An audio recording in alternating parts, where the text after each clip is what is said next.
Good afternoon. It is 3 o'clock. I'm Joseph Bonanno from the 104.5 The Zone Studios. The Titans continue to prepare for a trip to Hard Rock Stadium to face the Dolphins on Monday Night Football. Head coach Brian Callahan met with the media today and said he was not ready to name a starter at right tackle for Monday night and that Jeffrey Simmons is day-to-day with an elbow injury.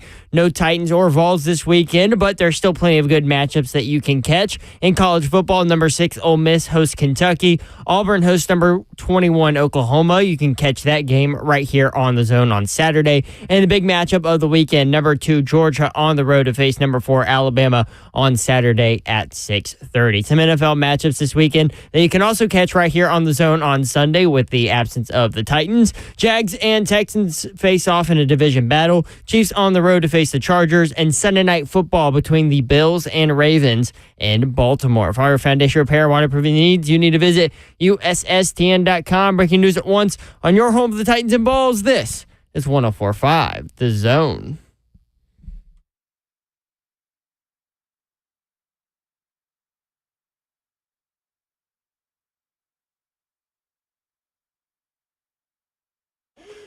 Yo, what up, Nashville? 3HL is on the air. 104.5 The Zone. Happy Friday to you. What does that mean? That means Get Friday. Also means Trash Talk Friday. You better believe it. And guess who I want to hear from, y'all? Let me put my headphones on real quick. You about to get serious. I mean this, and I'm talking about to all you SEC fans from the bottom of my heart. We sitting on the sideline this weekend, and we'll be sitting there watching you guys. We won't have no pom-pom, but we will have some bourbon. I got a wagon wheel in the car. I got some wolf hair that I got to pin up above the door to keep all the wolves out of my home. And I want to watch Georgia and Alabama tear each other apart. I want to hear from Bama fans today, and I want to hear from Georgia fans today. And don't tell me we ain't got none. Don't act like this ain't no big game. Don't act like Tuscaloosa ain't around the corner, and we won't come down there. So if y'all need any help, we'll come down there and watch y'all beat up on each other. You know what I keep hearing from those fan bases? What? Even if we lose, we're still in the college football playoff. Yeah. Which I get it, but you don't want to lose that game. Yeah, no, we already said. Well, listen, we already discussed that stuff in the preseason. You can have 2 losses and still be in discussion. Maybe good. 3. We Maybe get 3. it. Good. We get it. Yeah. What you gonna do now, though? It's still a big game. That's how you. This is the biggest game of the year. So, also other SEC fans. So Zach asked us, who are y'all rooting for in the Georgia-Alabama game? Me and you at the same time go, don't care. Don't give a damn. I don't care. I'm just going to watch that game. Mark Mariani in the house. What up, Moonshine? Let's go. Oh, what is that? Yeah, that was my bad. I hit Mark's a it. winner. Mark was a winner last week. Well, I was gonna say. Oh, my God. That's on song. me. That's on me. Let's go! It's Friday, baby! Yeah. Let's go! Babsy is at North Carolina and Duke. Where is that game? Do we even know? Let's go! Duke. I think they got something coming out at halftime. That is right. Mm-hmm. Yeah. Watch Babsy on the sideline. She'll get to interview somebody really Sure, cool. y'all gonna want to watch this. Yeah. Also, Slay Dog is here. I'm in the building. You better be ready. Car ain't got no roof. So, Zach on Blaine and Zach said Bama 38, Georgia 10. That Wow. is strong. I love that. Wow. Bring it, brother. Where are you on this game, Mark? First of all, let 38-10 sink in before you give an answer. I'll tell you what. That's a lot of points. I've said this before. I am sick of betting against Jalen Milroe because I was a doubter for week after week after week. Yep. And it hurt me, especially down the stretch last year. It's in Tuscaloosa, so that makes me a little nervous, but I'm with you boys. I just hope they just absolutely bruise each other up, man, and somebody wins, emotional drain, and the whole thing. Maybe tailspins one of their seasons. Yeah. that would work for me. Georgia favored by 1.5. It keeps bouncing around now. So, I mean, basically you go money line on that deal, right?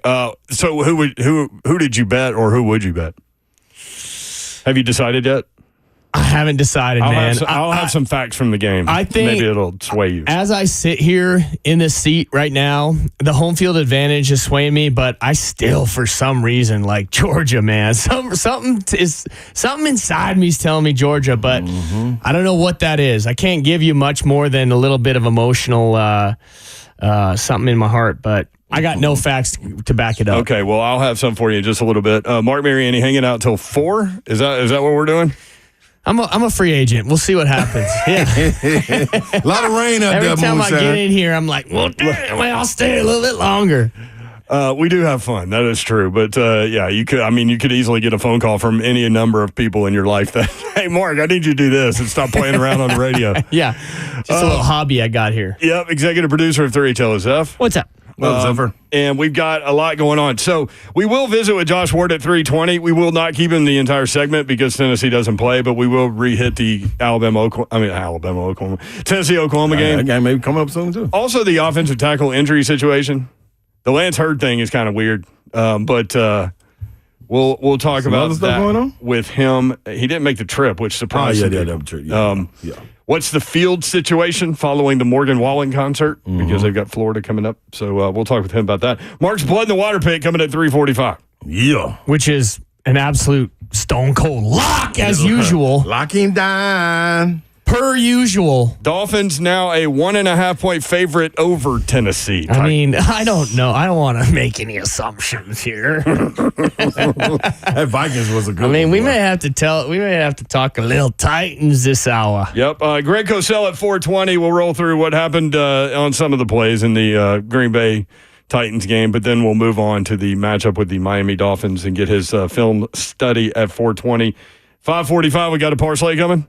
Why would we not? And this is a deep thought studied parlay on this. Deep. Yeah. I thought they all were. Yeah. Great point. I mean, for how many locks you throw out there, I mean, it is. golly. You're right. I mean, the you're right. percentages are high. You're right. That goes. Remember the pet peeve show? What's your one pet peeve? And you were like, when people start, and this is mine too. When people start with, I'm gonna be honest with you. Yeah. It's like, if you have to say that, does that mean every other time you're not being honest? You're just lying to me. I'm just telling people what they And want to then hear. the funny thing about that is Slay went on that rant and then like 10 minutes later did it. So did. I'm gonna be real. I'm gonna be real. But he caught himself. I didn't even catch it. I never heard it until Babsy said, "That's what you do." I'm like, dang, I do that. Thanks, Babsy. From Mike Herndon, Jarvis Brownlee will make his, looks like he's going to make his first start with Cheeto hitting IR today. I'm mad at that. First start will come 2.6 miles away from where he played his high school football. That's dope. How about that? Hell yeah. Very cool. Hell yeah. And he is such a baller. Man, ain't The it, more man? snaps, the better. Y'all What? too. Yeah. Brownlee No, love I got him. do. I'm right there too. I got nothing but love for him. And I he's do. been, I told you, week 1, I found myself just watching Jarvis Brownlee every time he was on the field. I'm like, what happened in the play? Because I'm watching this dude snapping at everybody, aggressive, about to hit somebody. Mm-hmm. There's a couple positions on the Tennessee Titans that could use a little bit of that attitude to play with. I mean, he's a dog. I'm not gonna. I mean, we can point them all out actually, but the more snaps for him, the better. He's gonna go out and make plays, and hopefully he'll be the first one in the Tennessee Titans to take the ball away this week. A mile and a half from where he grew up. I do have a bone to pick with one of Slay's favorite players, though. We could talk about that in a little bit as well. All right. Wait, listen, I'm open for it. I've given out my constructive criticism and Okay, all my criticism at the beginning of the week, and I poked at everyone. Okay, so good. I'm here for it. We don't have to rehash that much. No, but yeah, but we can get into it because I love different perspectives. I love it. And Slay yesterday got to the point where I love Brownlee too. Slay was wanting to rework his contract. Oh no, kiss an extension already. Man, I just listen, man. Oh my gosh. I think some people, man, when you see them, they got it. Because I think we talk about him the same way we talked about Roger McCreary. Yeah. Like, dude is a football player when you see one. That's one. I don't know how great he going to be, but y'all better hurry up and lock him up. Because he's going to be wanting some money. You can tell by the way he plays and the way he attacks the football. Yes. And we talked about it again. And playing that way, are you going to get beat every once in a while? Sure. Yeah. But that type of mentality has amnesia, dude. You're going to forget that and you're going to move on because you're going to bet on that dude bets on himself every single snap. Every single snap. When you made the Pro Bowl as a rookie and then you go set the Pro Bowl record for kick returns, Were you like, hey, man, like Slay's playing, like, hey, we need to rework this thing? Oh, hey, if Slay would have been in the building back in the day, I'm in the building. I would have been extended for at least 8 digits. Guaranteed. Slay would have had you. I'd had a 4-year deal for about 50 mil. Heavy on the front end, too. Heavy on the front end. Huge signing bonus. What if Slay would have walked into to Fishbone and Floyd Reese with that? Like, hey, man, you saw the year this guy just had. Hey, listen, I needed somebody in my corner, man. I appreciate that. I would have told him we're going elsewhere. Yeah, that's right. I'm gonna get him out of here. And the NFL pretty much got me out of there when that same offseason they changed the kickoff rules and it was over. The party was over, man. Saying? See, I needed an agent back there. Damn. And you had that Dallas return. Don't get me started, bro. I'm gonna run through a wall. You can fire me up like that. It's funny, like we start talking about you returning, and you returning just pops in my head. Hey. And like you were literally, and I'm not just saying this because I love you, but you were so fearless, dude. You would catch it, and then it was a beat because it's almost like you were making sure that you caught the ball, and then straight up the field. I'll say this, and I have no bones about how my career went. There's a lot of guys who are faster, quicker, whatever, but catching that ball is 9/10 the battle, especially on punt return. I mean, You kept saying that about Adoree Jackson. Dude, and it's hard. Kyle Phillip. We've gone through guys that. What is that part of it? It is a very hard thing to do. And actually, I took pride in the fact that I got a reputation for never fair catching the ball, which, I mean, I got a couple screws loose. I had some then, and I have a few more now, which is part of the business. But thank you, first of all, Brent Doherty. But I don't know if you guys caught this, but against the Packers on Sunday, Jaquan Jackson, he caught the ball inside the 10-yard line and he didn't fair catch it. So he caught it and stood there like the Gunners thought he fair caught it, and he took off. Yeah. He didn't get very far. But you know how ballsy that is? Who's not watching the game with it? I'm telling you. I totally missed that. Nobody been talking about it, but that's huge. I mean, I don't know if that's talked about or called. No. Hunter Rice pointed it out to me. Yeah. Hunter pointed it out to me. He said, Hunter downstairs? Yeah. He said, what is wrong? Why is he just standing there?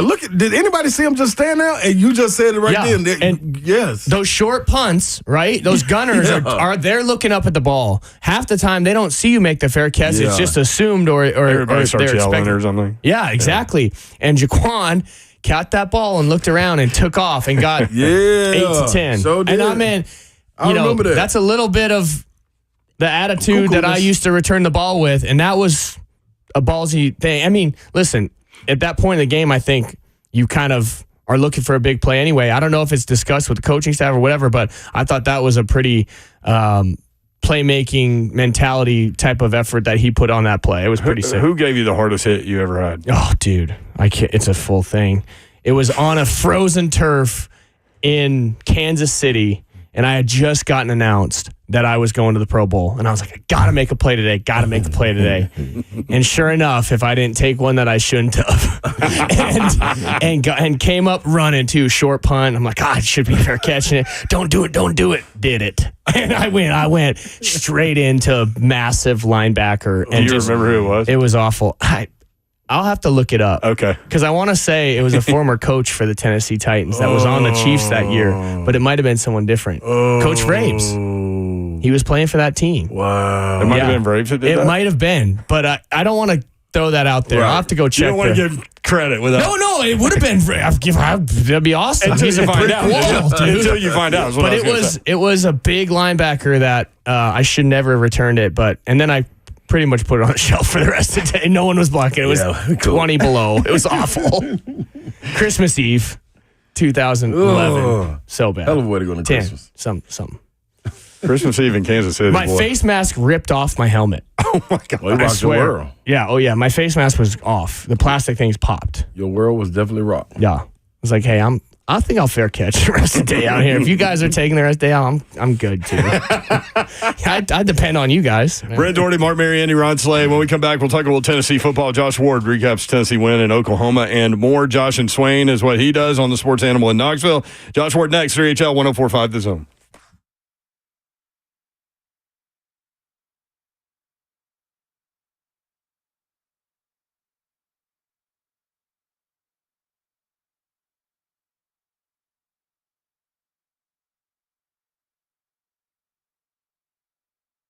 Want to tell you about my friends at Underdog Fantasy. A few things for you. You need to do these 3 things real quick. Download the Underdog Fantasy app. Get that done and get that going.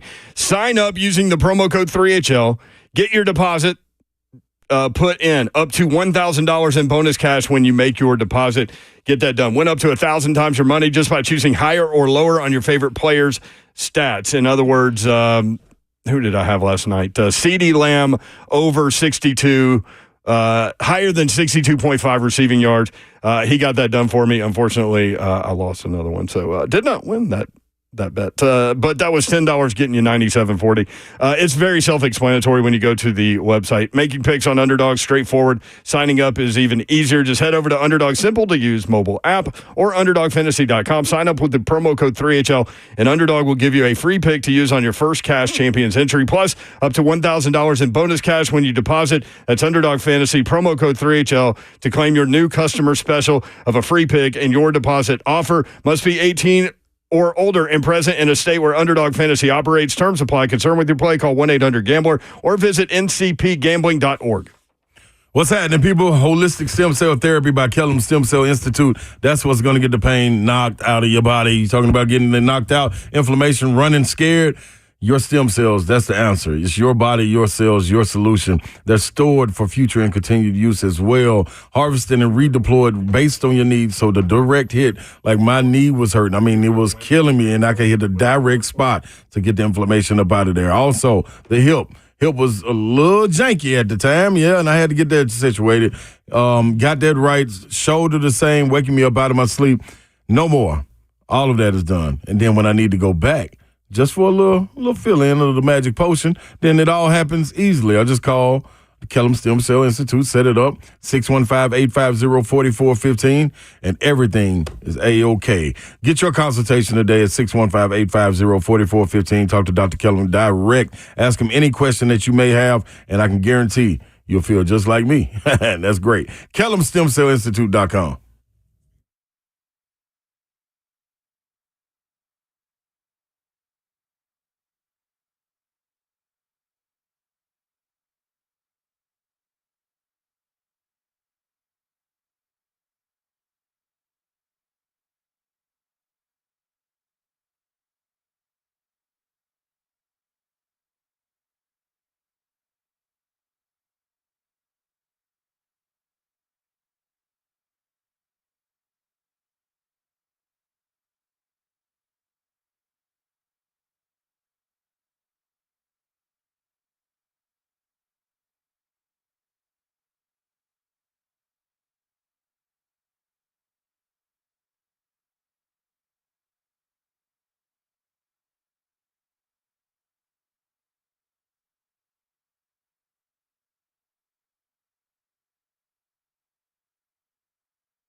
3HL 1045 The Zone. Did we locate the hardest hit you ever had? We know the day. Yeah. It's Kansas City, wasn't Christmas Braves. Eve. Braves did have 2 tackles that day, but it was somebody else. It was one of their DBs, something.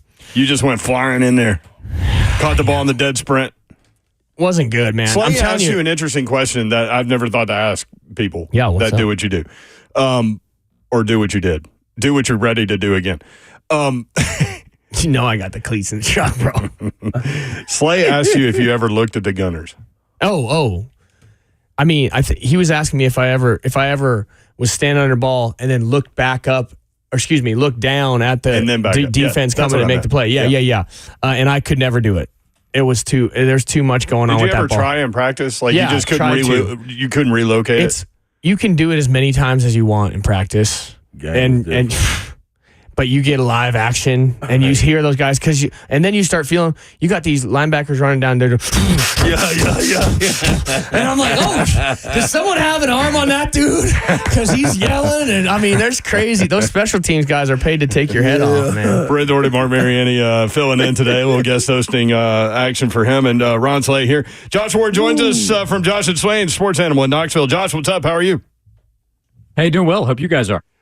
We are. So Zach Lyons, in between shows, he asked us from a Tennessee fan perspective, who are you for in this Georgia-Alabama game? How would you answer that?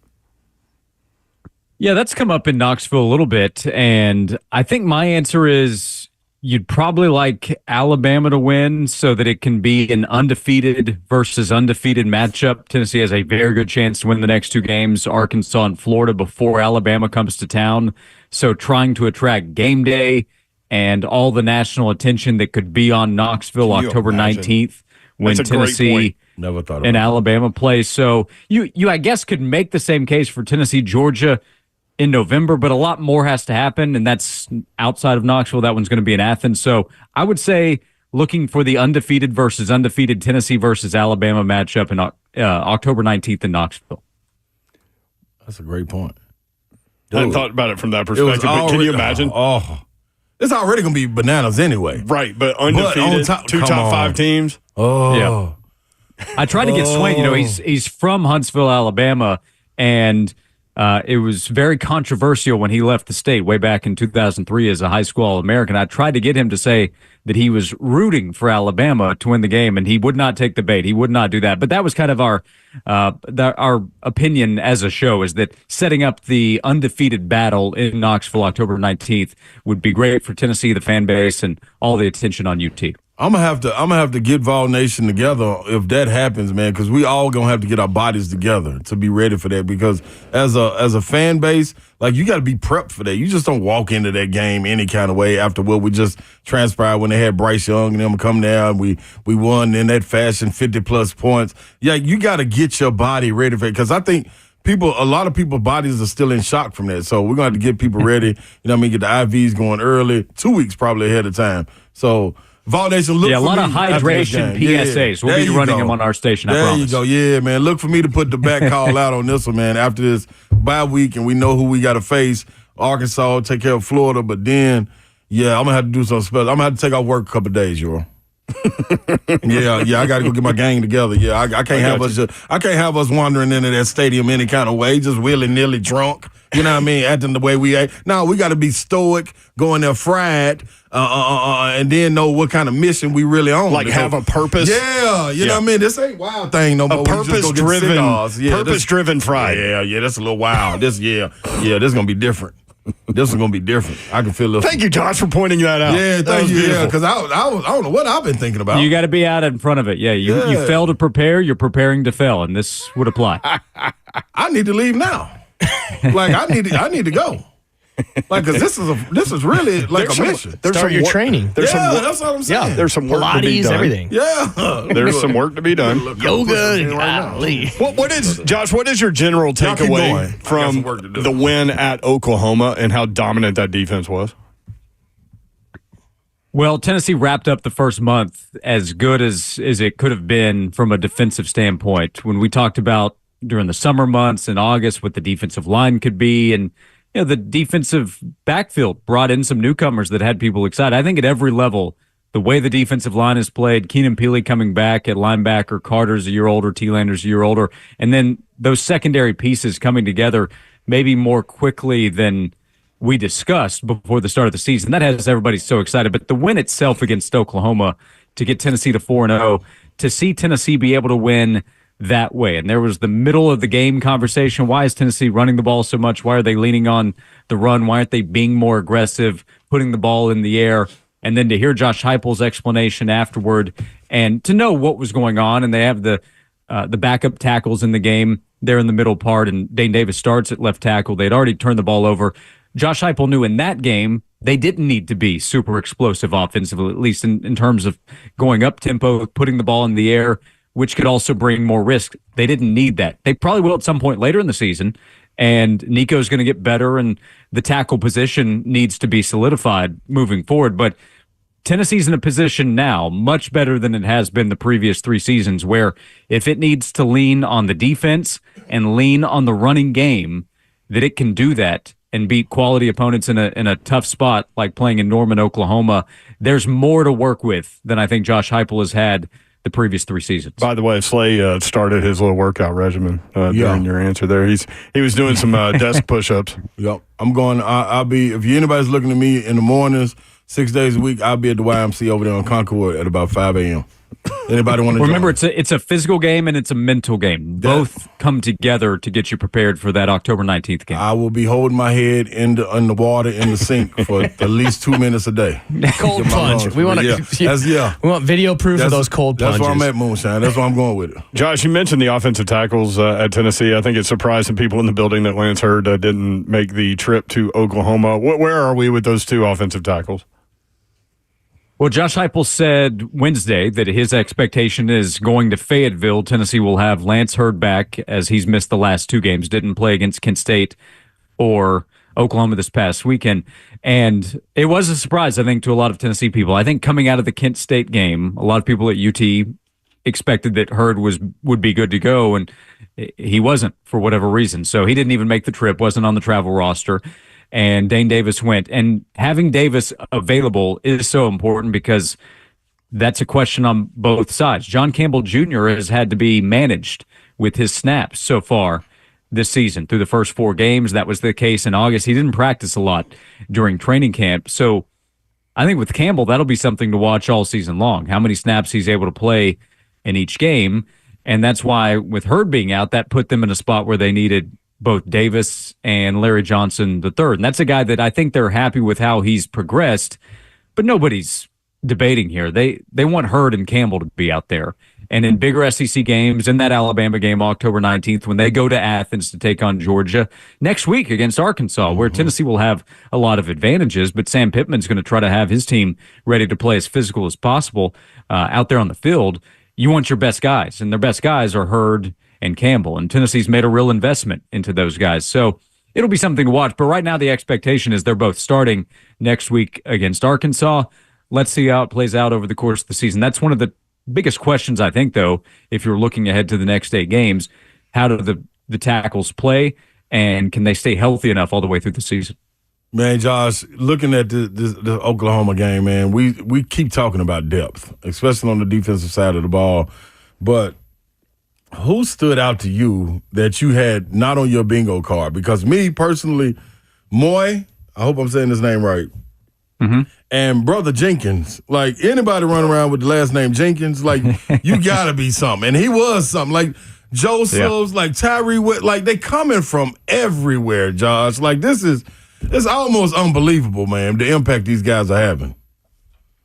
Yeah, there's no wrong answer to your question. Name a guy up front, and you're going to be excited to talk about him in the way that he's playing with the defensive line. But I probably would have gone with Moy and Jenkins as the first 2 names that you threw out. I would say that Joseph's the way he played. I think the PFF grade was perfect or nearly perfect on the run grade. We've seen to start the season, the first month, Joseph's and Tyree West be disruptive in getting after the quarterback, disruptive in the run game, getting the ball out. And we've talked about that since Josh Heupel and Tim Banks arrived, that the goal of the defense, every defense wants to force turnovers, but Tennessee stresses it so that it can get the ball to the offense. Keenan Peely in the summer said, our job is to get the ball for the offense. And in this case, they had to get the ball out to keep Oklahoma from scoring because they were set up in advantageous situations. Right. Talking about Tennessee when it turned the ball over, Oklahoma had the ball, and Tennessee's defense said, we're going to take that right back.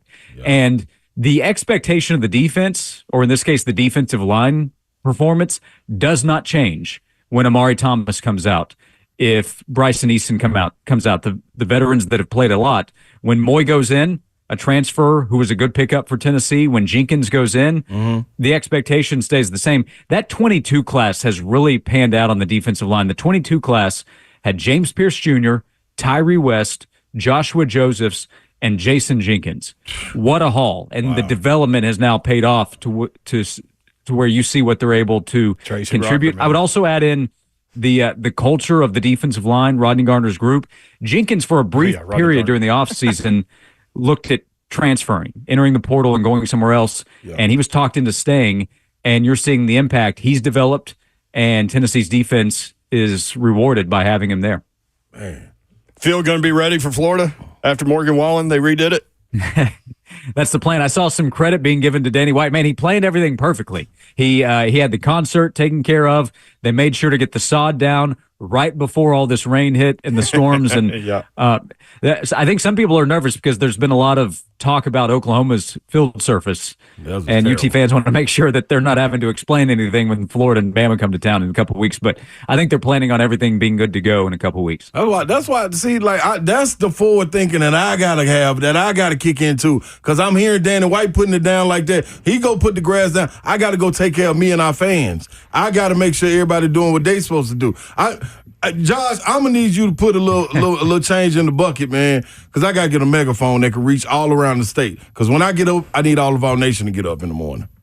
We all on this together. I think everybody's ready. I don't think there's any doubt. Like this, I think it's good for the psyche. I think it's good for shirts the off, endurance. Though, Josh, not just ready. I mean shirts off ready. That's what I'm talking about. Now we ain't had nothing. If you got a Hitchcock belly, you gotta let the Hitchcock hang. We in this thing. Josh. You know, the conversation a couple weeks ago, like, is Knoxville, or maybe it was Earth, is Earth going to survive all of this? I continue to maintain that it probably will not. Yeah, that's my guy. Hey, speaking of Vol Nations ready, how big was it for the Vols, especially after last year, a few high expectation road losses, not just for Coach Heupel, but how big was it for Vol Nation to go on the road to an environment like Oklahoma and get over the hump on the road in a nasty environment against a top 15 team? And has this team taken that, rounded that corner and got over that hump? Is it the veteran leadership, or is it just me drinking the Kool-Aid with those expectations again? Kool-Aid is pretty good too, though. Yeah, I think it's good. I think having that game and playing that well helps going to Fayetteville, because Fayetteville's not going to be easy in terms of the environment. They're going to be calling the Hogs, and no matter what happens against Texas A&M, Arkansas is going to be excited about a top 5 team coming in and trying to pull off that kind of upset in front of their fans. So going to Norman, where they were all fired up, and seeing Tennessee play that way where they were in control. Doesn't mean they were perfect, doesn't mean they didn't make some mistakes, but they handled it very well, I think. And that was one of the questions last week. Okay, Tennessee on the road. How about Missouri? How about what happened at South Carolina a couple years ago? Florida last year.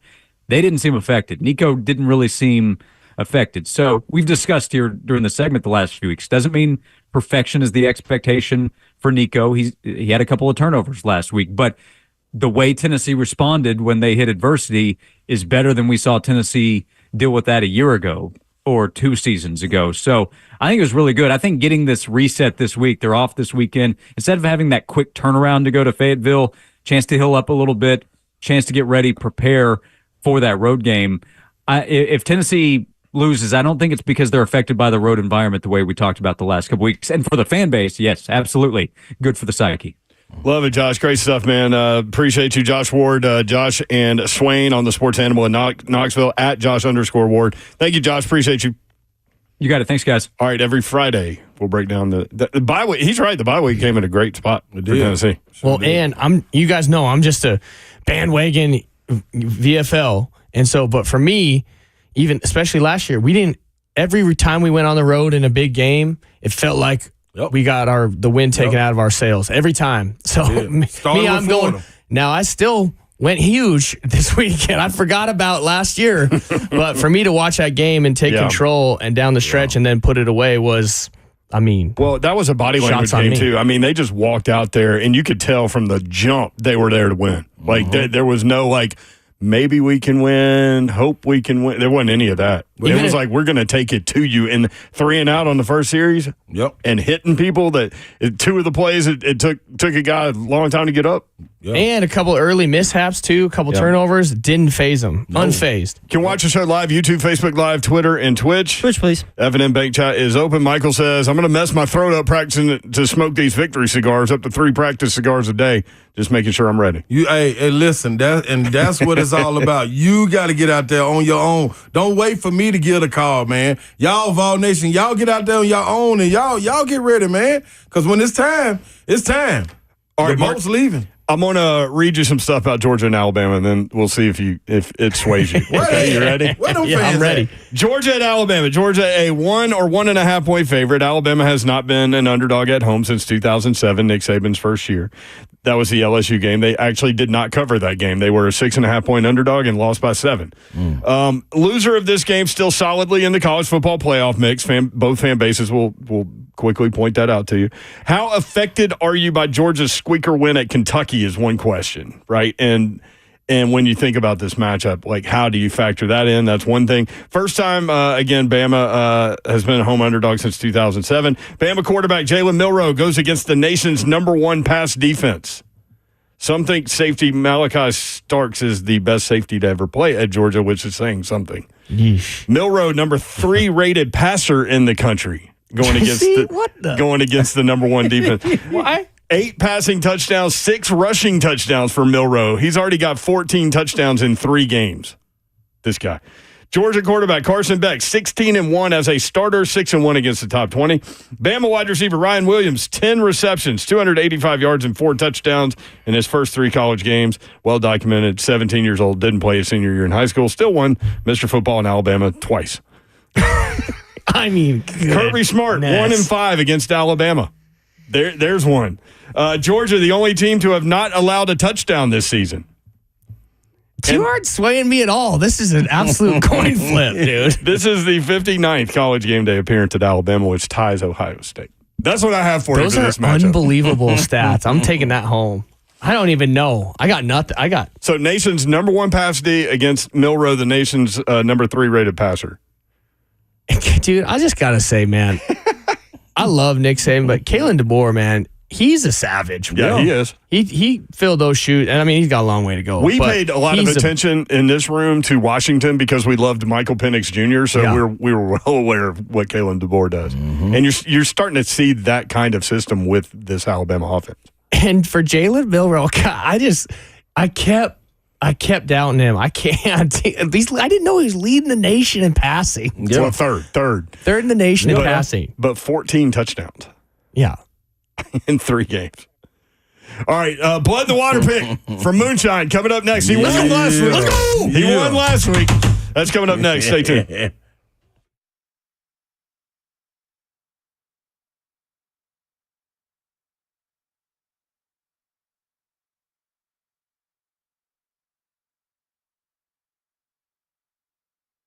Lower mortgage rates are finally here thanks to the Fed and Loan Pronto. Loan Pronto just locked in a homeowner at 4.59% APR. That is the lowest in 2 years.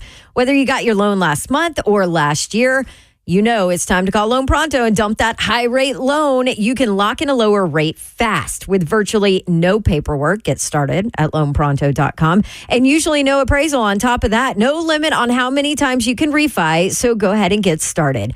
Use this opportunity to get cash out, wipe out those credit card debt you have, do a cash out refi, get 50, 75, 100 grand or more out of your home and use that to pay off all your high interest debt. End up with just one low monthly payment. And if you act now, you could even skip your next 2 house payments. Purchase loans available as well. Call Loan Pronto now. Get your rate quote in minutes with no hard credit pull. pull. VA Streamline loans also available with Loan Pronto. 615-499-5780. LoanPronto.com at 615-499-5780. Loan Pronto, Equal Housing Lender. NMLS 1661781 on approved credit. NMLS ConsumerAccess.org.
What's happening, good people? Big Slay coming to you, man, on behalf of Babsy as well. And we got to tell you about all that you can do with Cove generators. First and foremost, never lose power again. Why would you lose power? I'm telling you, you got an opportunity to hit Generator Dave up and Cove Generators and get you a generator, a Generac automatic standby generator.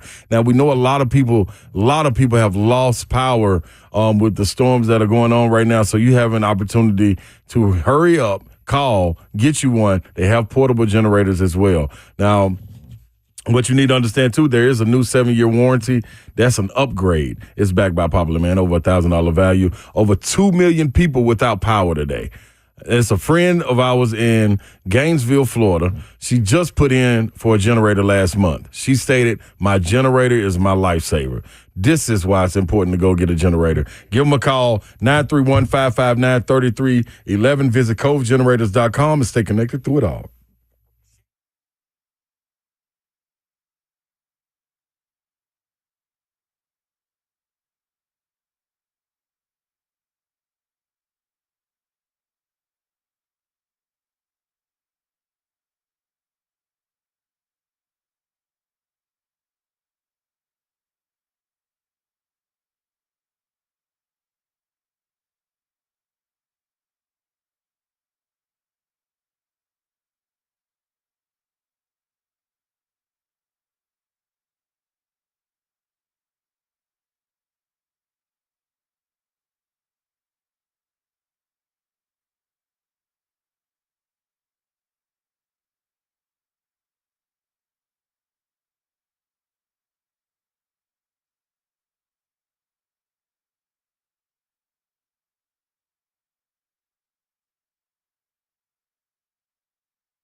3HL 104.5 The Zone. From the Tennessean, the 45-acre property occupied by PSC Metals will head to auction this year. Carl Icahn sold PSC Metals to SA Recycling in 2021, but retained ownership of the land. Genius. 45 acres. It's the greatest news I've heard in a while. Besides, nothing against PSC Metals. Like, great company. They do their thing. But in terms of like aesthetics in the city, that's when you come from the airport and you go downtown, that's the first thing you see. It sure is. Like, what is this? And that is an eyesore, man. And with everything that the Titans have going on and all the city's been through figuring out that site, to have that neighboring site going through the same transition is going to be spectacular. We'll get into this a little bit later, but 45 acres, like how much I started doing a lot of digging with some friends in that world. Outrageous. Like maybe 500 million. Well, the site over by the one that Oracle's taken over too, they parceled it up into a bunch of different. That's why a bunch of different developers took it down. But are you surprised they didn't parcel up 45 acres and sell it instead of going to auction?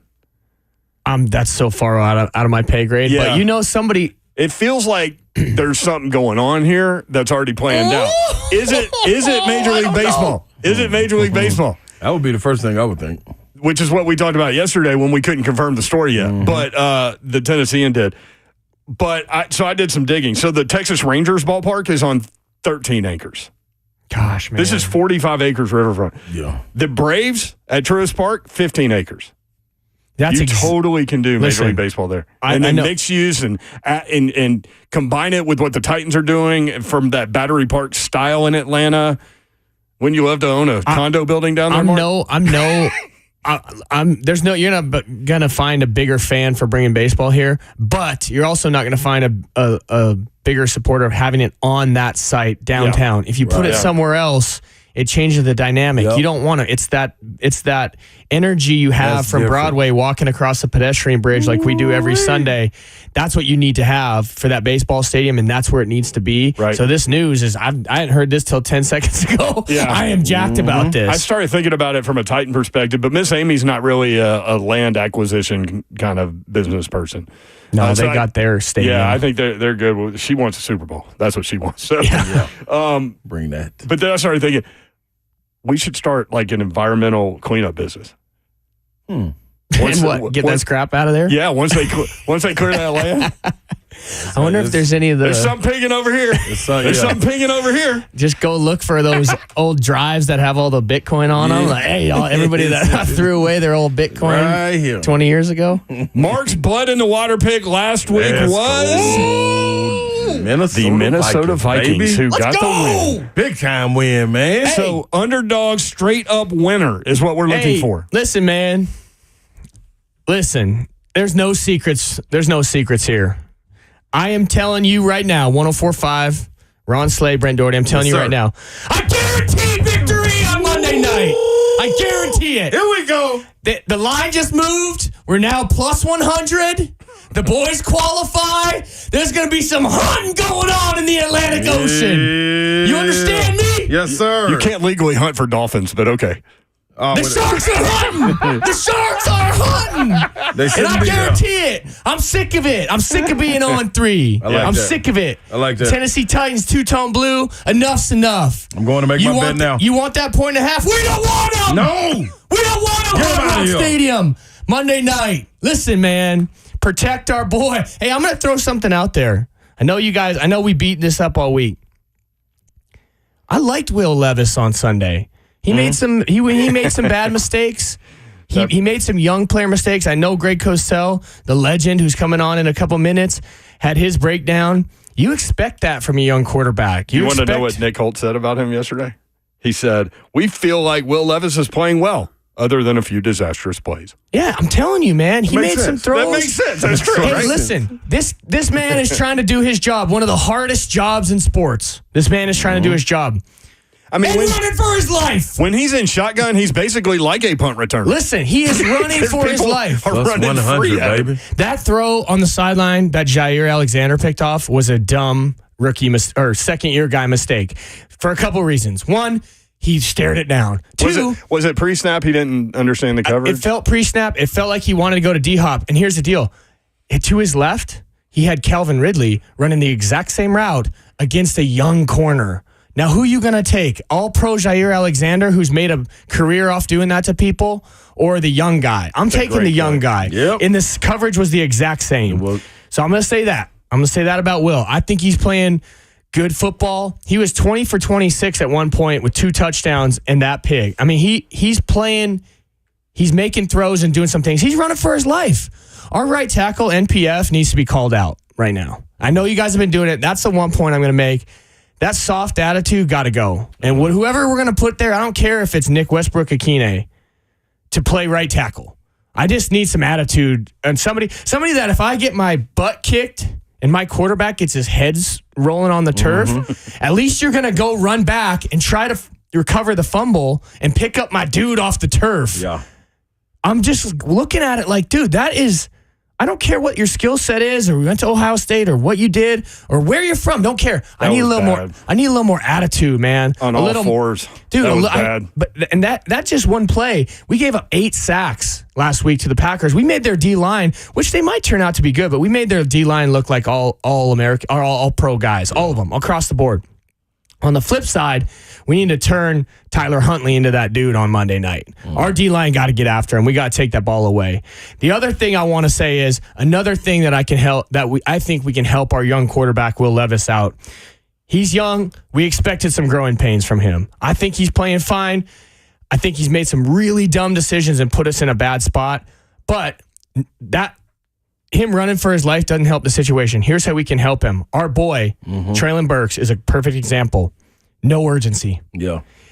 I need to see, and I say it like this, get to the line of scrimmage. Yeah. Get in and out of the huddle. They're snapping the ball regularly with less than 5 seconds on the play clock. Okay. If we could get out of the huddle and to the line of scrimmage, I think it comes down to coaching, maybe Will himself and getting in and out of the huddle, but also guys down the field run their routes. And if I see Traylon Burks walk back to the huddle one more time, it just wasn't acceptable for us back then. I mean, it just gives a bad look of just complacency and lack of urgency. But here's what it gives a young quarterback who's processing, right? He's a tick slow, with his processing. He's young, just like Greg said. You get to the line of scrimmage, and the defense has to show you what they're doing. The defense gives you a time to go, okay, when you install a play, I might have a read 1, 2, 3. I get a look and go see, okay, that looks good. I don't know what they're doing there. And guess what else it does? It gives Lloyd Cushenberry a chance to set the protections. Yeah. I mean, dude, we have no urgency getting in and out of the huddle. That's a great point. I was sitting in the stands with my buddy who knows nothing about football. Did you see that? Did you see him walk to the huddle? He's like, I don't know. He gave up another sack. I'm like, I know, but everybody's walking in and out of the huddle. To your point, if they get to the line with 5 seconds left, Cushenberry has no chance to identify the middle linebacker and set the protection. Nothing. And the motions are late, and everybody's running back and forth, and then you got a blitz coming from the backside that nobody sees, and you got a free run at our guy. Dude, we gave up 8 sacks. Yeah. We're asking him to do the hardest position in the NFL or in pro sports, and we're not helping him with these little things. Urgency in and out of the huddle. I just hate to throw our boy Traylon Burks under the bus because I love him, and he needs to get the ball more, make some more plays. The next thing we need to do, and then I'll get off my soapbox. We got to tackle the Miami Dolphins. They cannot protect Tyler Huntley against our D-line. So here's what they're going to 15 missed tackles. So here's what they're going to do. They're going to do exactly what the Packers did to us in the sense of they're going to run reverses. I just saw them showing Jalen Reed. They're going to run reverses. They're going to run stuff with Tyreek and Waddle and A-Chain, and they're going to get the ball screens, short passes into these guys' hands, and we must tackle. They're not going to let Tyler Huntley take a 5 and 7 step drop back. Zero chance, and read out the coverage. They're going to get into these hands, and we have to tackle. We play fast and aggressive. We talked about Murray. We talked about Ernest Jones, who are playing absolute lights out football, and because of them, I think we're going to be in every game. But when you play that fast, aggressive downhill mentality, you have to have gap responsibility and lane responsibility. You can't give up your angles and let these big plays happen. So anyway, we got to tackle these speedsters, and we got to get in and out of the huddle. Will Levis is going to be fine, dude. He's athletic. We're not going to change him out. He's going to be our guy all year. We got to help him out, and it's a full team effort. So the pick there is Titans plus 100 and underdog to win outright in Miami. That is the blood in the water pick. Do you need to go, or can you stay? I already bet it. You guys got room for me for a few more minutes? Yeah, man. Let's go, baby. You're not getting rid of me yet. All right, more 3 until next 104.5 The Zone.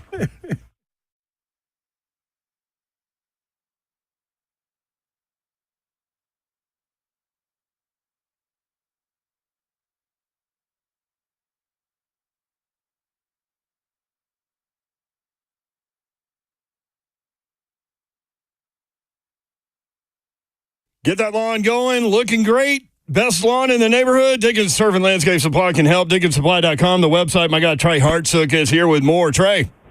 Hey, Brent, what's up, man? Hey, I'll tell you, everybody always asks, when do I need to overseed my lawn? Well, I'll tell you, Brent, right now is a great time. Got some rain in the forecast that we really need. Temperature's starting to go down. So if you're thinking about doing that this year, now's a great time to stop in at Dickens Turf and Landscape Supply and talk to us about that turf plant. Say, hey, I hear it on the radio. I want somebody to kind of explain this to me. We can do that for you. We have turf experts at every single location that can give you step-by-step of what you need to do once a month, whether you have 0.3 of an acre or 33 acres. We have just the supplies for you to get that lawn looking top-notch. Also, Brent, something really cool that we do in the fall, we rent and we also sell aerators. So in Middle Tennessee, we're somewhere where we really need to aerate once a year just to help with that compaction and help break that up. So at Dickens Supply, we can help you either one of those things. We can sell you one, we can rent you one. Doesn't matter to us. We just want to get you taken care of.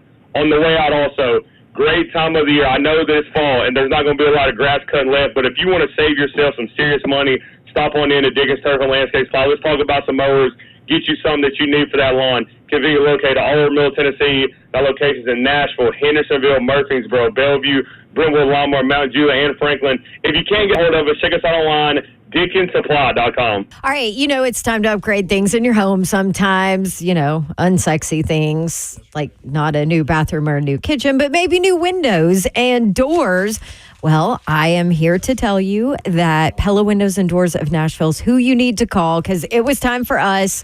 In my rental property, I had to replace absolutely everything. And I chose Pella Windows and Doors of Nashville, and I have absolutely loved the experience. Maybe you're thinking, oh my gosh, that's going to be so expensive. Well, you might be surprised to learn how affordable replacement windows are from Pella, and they're trying to make it even more affordable for you with this deal. 50% off qualifying installations and no money down, no interest, no payments for 12 full months. Yes, they want to work with you and make sure that you can enjoy their amazing product. Windows and doors. You can actually go visit their showroom, by the way, in Franklin, 277 Mallory Station Road in Franklin. They're there. They have all their products, all their windows and doors in there. You can pull them out of the wall and check it out and see what you want. Or the easiest way to schedule your free consultation is go online, PellaNashville.com.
Good afternoon.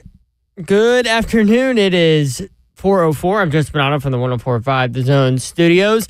Titans continue to prepare for a trip to Hard Rock Stadium to face the Dolphins on Monday Night Football. Head coach Brian Callahan met with the media today and said he was not ready to name a starter at right tackle for Monday night. And then taking a look at today's injury report, Jeffrey Simmons missed a second straight game with an elbow injury. Jalen Duncan was limited with a shoulder injury.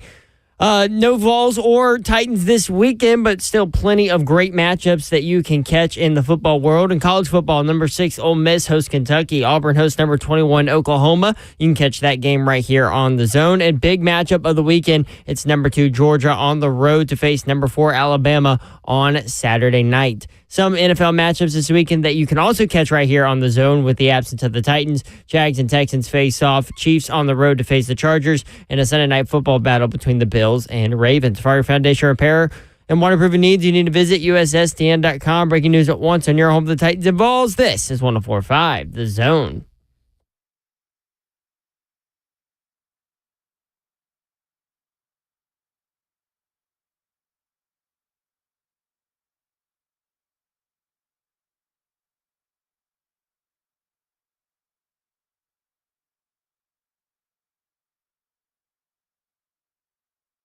Three HL 104.5 The Zone Friday edition. Hope you're having a great day. A lot of rain out there.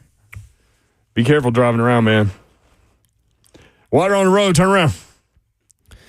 Don't chance it. No reason to. It's ponding on the interstate, too. Yep. Flood advisory. Is that still in effect? It was in effect till 2:30. I'm sure it is. I'll have to check that. As of 11:30 at BNA, since the rain started, 3.65 inches of rain. So It hasn't quit either. Nope. Coming up tonight, Virginia Tech at Miami. Miami favored by 17, 6:30 on ESPN. And Washington at Rutgers. Greg Schiano and the crew are undefeated. Rutgers favored by 1.5, 7 o'clock on Fox. So a couple of games to watch tonight. Mark Mariani sitting in today for one more segment. I have a He says. Ooh.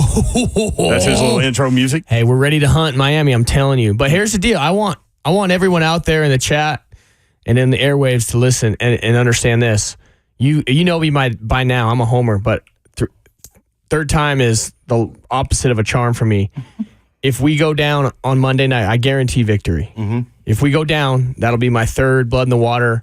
Taking the Titans, that's it for me. Okay. You'd be done with the Titans the rest of the season? They're out. That'll be my next rule of the blood in the water. Can't be the Titans. I can't do it. But I'm telling you, it ain't going to happen. I just want everyone to know. I hear you and I feel your pain. Rolling with me on the Titans. I'm a homer. That's guilty as charged, but if they go down again, I'm out. I'm going to roll with you on that. Dawn Davenport is at North Carolina at Duke, 3 o'clock on ESPN2. Check her out. She'll have, right before the third quarter begins, she'll have a really special interview that she's very excited about. Mm-hmm.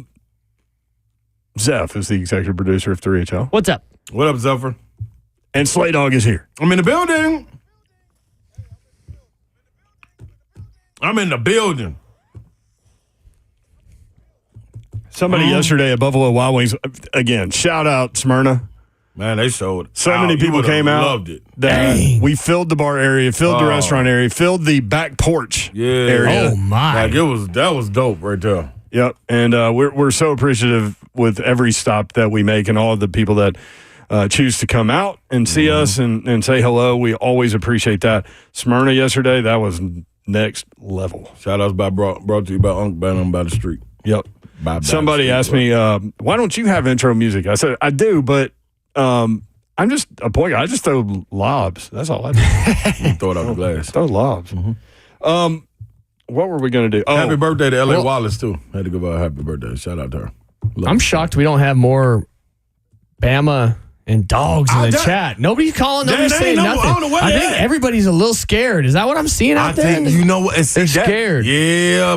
They're both scared. Everybody's a little scared. Like, what are you scared of? Where's the confidence, man? Speaking if I was out on the streets talking to people, everybody wants to have something to say. How come no one has something to say? It's Trash Talk Friday. Where are we? It so is. Where are we? All right. Mayor Ron in Nashville, 615-737-1045. Mayor Ron, what's up? Hey, let me talk to Big Ron Firebird Slay of Metro Schools in Nashville, graduate myself too. Yeah, I go. But he's a Vol for life. You know what? But let me tell you, Ron, why you should be pulling for Alabama this weekend while you're sipping bourbon on the couch. Oh. Now, we have to seriously consider the fact that the way the schedules play out, you got 6 teams in the top 6 teams in the country right now. 5 of them are SEC teams. That is correct. Which one can go undefeated? Which one can run the table? Probably none of them. Mm-hmm. But your 2 best bets are Texas and Tennessee. For Tennessee to be able to do that, we definitely need this win for Alabama this weekend over Georgia. Well, because we face Georgia later on. I love how Josh Ward set it up earlier. And Slay and I looked at each other like, why didn't we think of this? Alabama winning sets up a potential Alabama-Tennessee game with 2 undefeated teams in Knoxville with game day, and that kind of environment will just be like, college football, just mayhem. Yeah. Mayhem. Good word. Thank you. And Mayor Ron, the only thing that I can't do, I can bet on it. I can watch the game with enjoyment, cheer for great plays when they happen. I cannot find myself ever. Yes, sir. Cheering for Alabama. But please find it in your heart to find out that we need to win the East, and the more Georgia losses we get, the better off we are. Yeah, so but we want to make the SEC championship. They did away with the division, so it's all just one big conference. Hodgepodge. Mm-hmm. Yep. Yeah, but late in the season, we need that if we lose to Georgia and Athens late in the season, we need to be undefeated going into that game. We have undefeated the regardless. easiest route to that, along with Texas. Alabama has the hardest route to that. We need Alabama to win now because they got to go to Knoxville. They got to go. They got to play Missouri. They got to go to LSU at night. They got to go to Oklahoma and Norman, and they got to finish with Auburn. I feel that. So we need Tennessee to beat Alabama and then face Georgia undefeated. So I'm not as much worried about is having Alabama undefeated coming in. I'm more worried about Georgia having a loss. So I'm pulling for Alabama this week. Roll Tide roll. I've never said that before, but I'm saying it now. I'm saying it now. You just put him in traction. Thank you, Mayor Ron. Hey, let's look at it from this perspective, Slay Dog.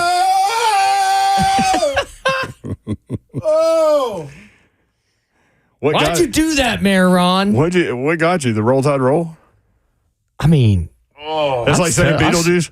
I can never have a Vol. What if say those words and say it that forceful? Like Slay, what if Alabama were to lose to Georgia and then Tennessee were to beat Alabama, and at that point they already have 2 losses pinned on them? What I need to happen, and they would still have Texas coming up. I don't give a damn who wins. I hope Georgia wins because I bet on them. But this is what I'm telling you. Me too. I need them to figure out. I need their fan base to be up all night trying to figure out how they gonna get it out the mud. We sitting back, legs crossed, drinking and smoking our cigars. Like it's up to them. We already been down this road. We've been down this road of pain and agony and can't sleep. Come to the game with bags under your eyes burning by halftime. You got to go out there and get you some kind of Red Bull or some kind of energy drink. We ain't got to do that. They got to figure that out. So don't y'all ask me to come help y'all. That's what I'm trying to tell you. Don't ask me to come help. Whichever one of y'all coming up out of Neyland, bring your ass. So a Tennessee fan calling in and saying "Roll Tide roll." Never. Can't do it. Don't do that. Don't ever. My body do not react good to that. I'm like the pool water, and if somebody just peed in me. Oh God! I'm turning yellow and green now. I'm contaminated. That's a barrage of imagery. That's what I felt. He said that's so forceful. All right, Titans injury report. Cornerback Cheeto Awuzie, groin injury, did not practice, placed on IR today. That's not good news. That means, I guess, Brownlee will start, which we all love Brownlee Jr., and he's a dog. It's time. All about stars are made every day in the NFL. Time, man. Wide receiver DeAndre Hopkins with rest. Did you get those days, Mark?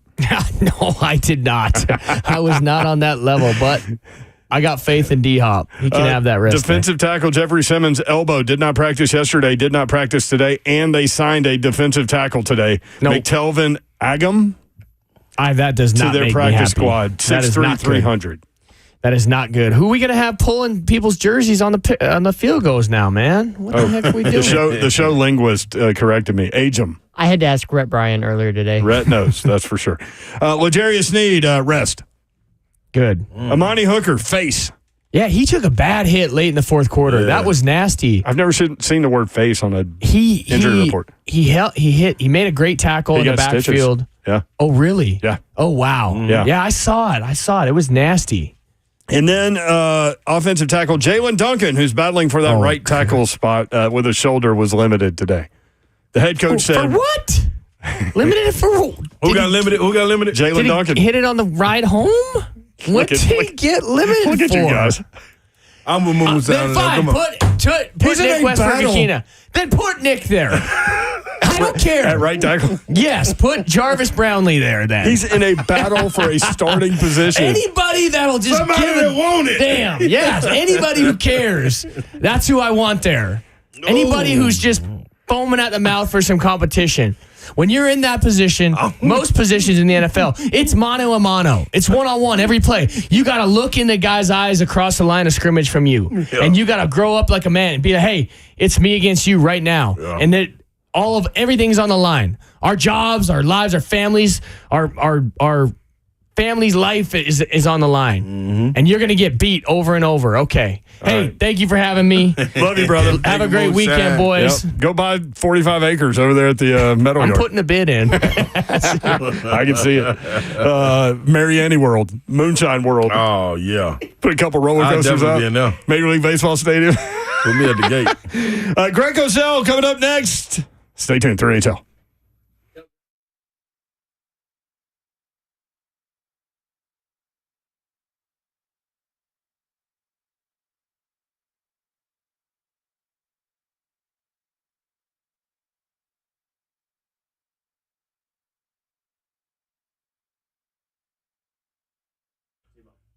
Hey, Tennessee, all of you, let's eat.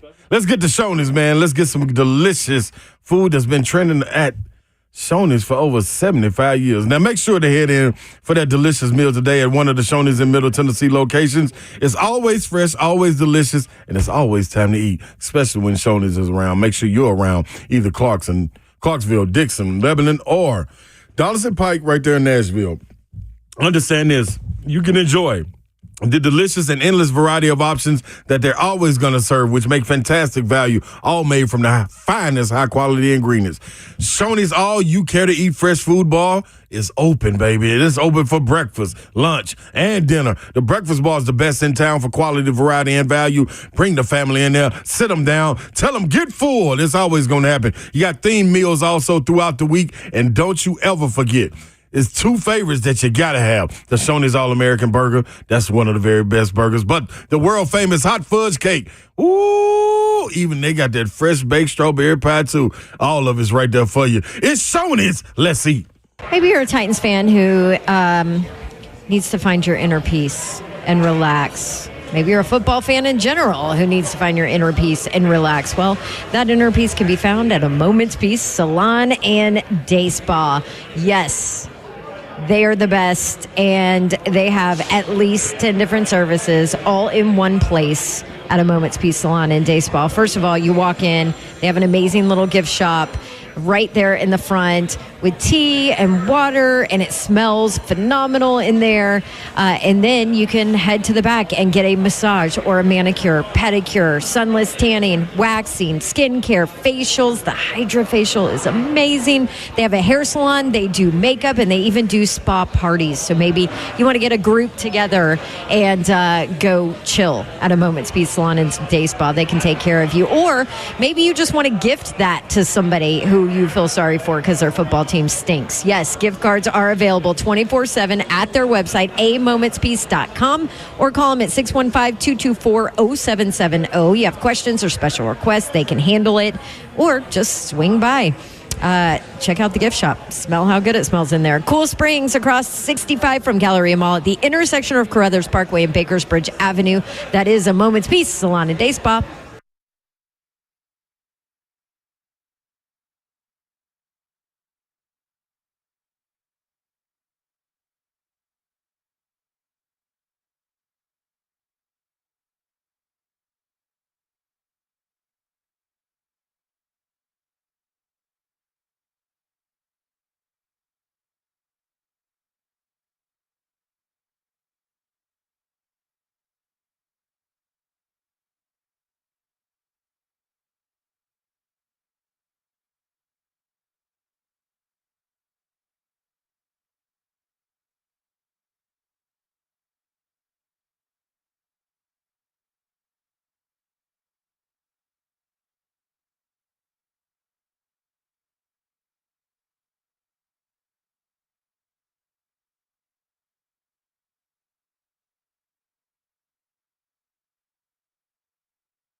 3HL 1045 The Zone. Brent Doherty, Ron Slay with you. Don Davenport will be on the sideline at North Carolina and Duke. They said that's just as crazy with the rivalry. Like, not bad. Football is not talked about as much, but it's crazy. Yeah. 3 o'clock on ESPN2. You can check her out. You'll be tuned in to Detective Dawn. Did you do the under 55.5 for that game? Yeah. Let me go look, Yor. And North Carolina money line. Coming off the giving up 70 to James Madison. Yeah, under the total and UNC money line. Yep. Todd Furman says there's value there. I'd be shocked if UNC plays anything like they did. I'll be Mac Brown. I'm gonna get out there and let Mac Brown and walk away. If they give any kind of effort like that, we watched a clip that Babsy let us watch where 4 guys were spying the quarterback. It was like 2 linebackers and 2 safeties, or 3 linebackers and 1 safety, but they were all in the middle of the field. There were no receivers anywhere near them in a pass play, and they were all watching the quarterback. I mean, so he'd take a step to the right, and they'd all go to the right, or their left, and then he'd take a step to the left, they'd all go over there. They were mirroring him with the receivers running open behind them in the end zone. Whichever receiver you want to throw a touchdown pass to. Here you go. I had never seen anything like that. Was amazing. Greg Cosell with us on 3HO. Greg, talking a little North Carolina Duke football. That's where Dawn is. I know you spent some time with Carolina. I did. I was really kind of surprised and disappointed at that game last week. I mean, Jeff Collins is their DC. He's a good friend of mine. He's the reason I was down in North Carolina. Needless to say, I did not reach out to him after that game. So I'm really hoping that things get turned around this week, because I was there. I know how hard he works. I know I saw the energy and excitement with their defense.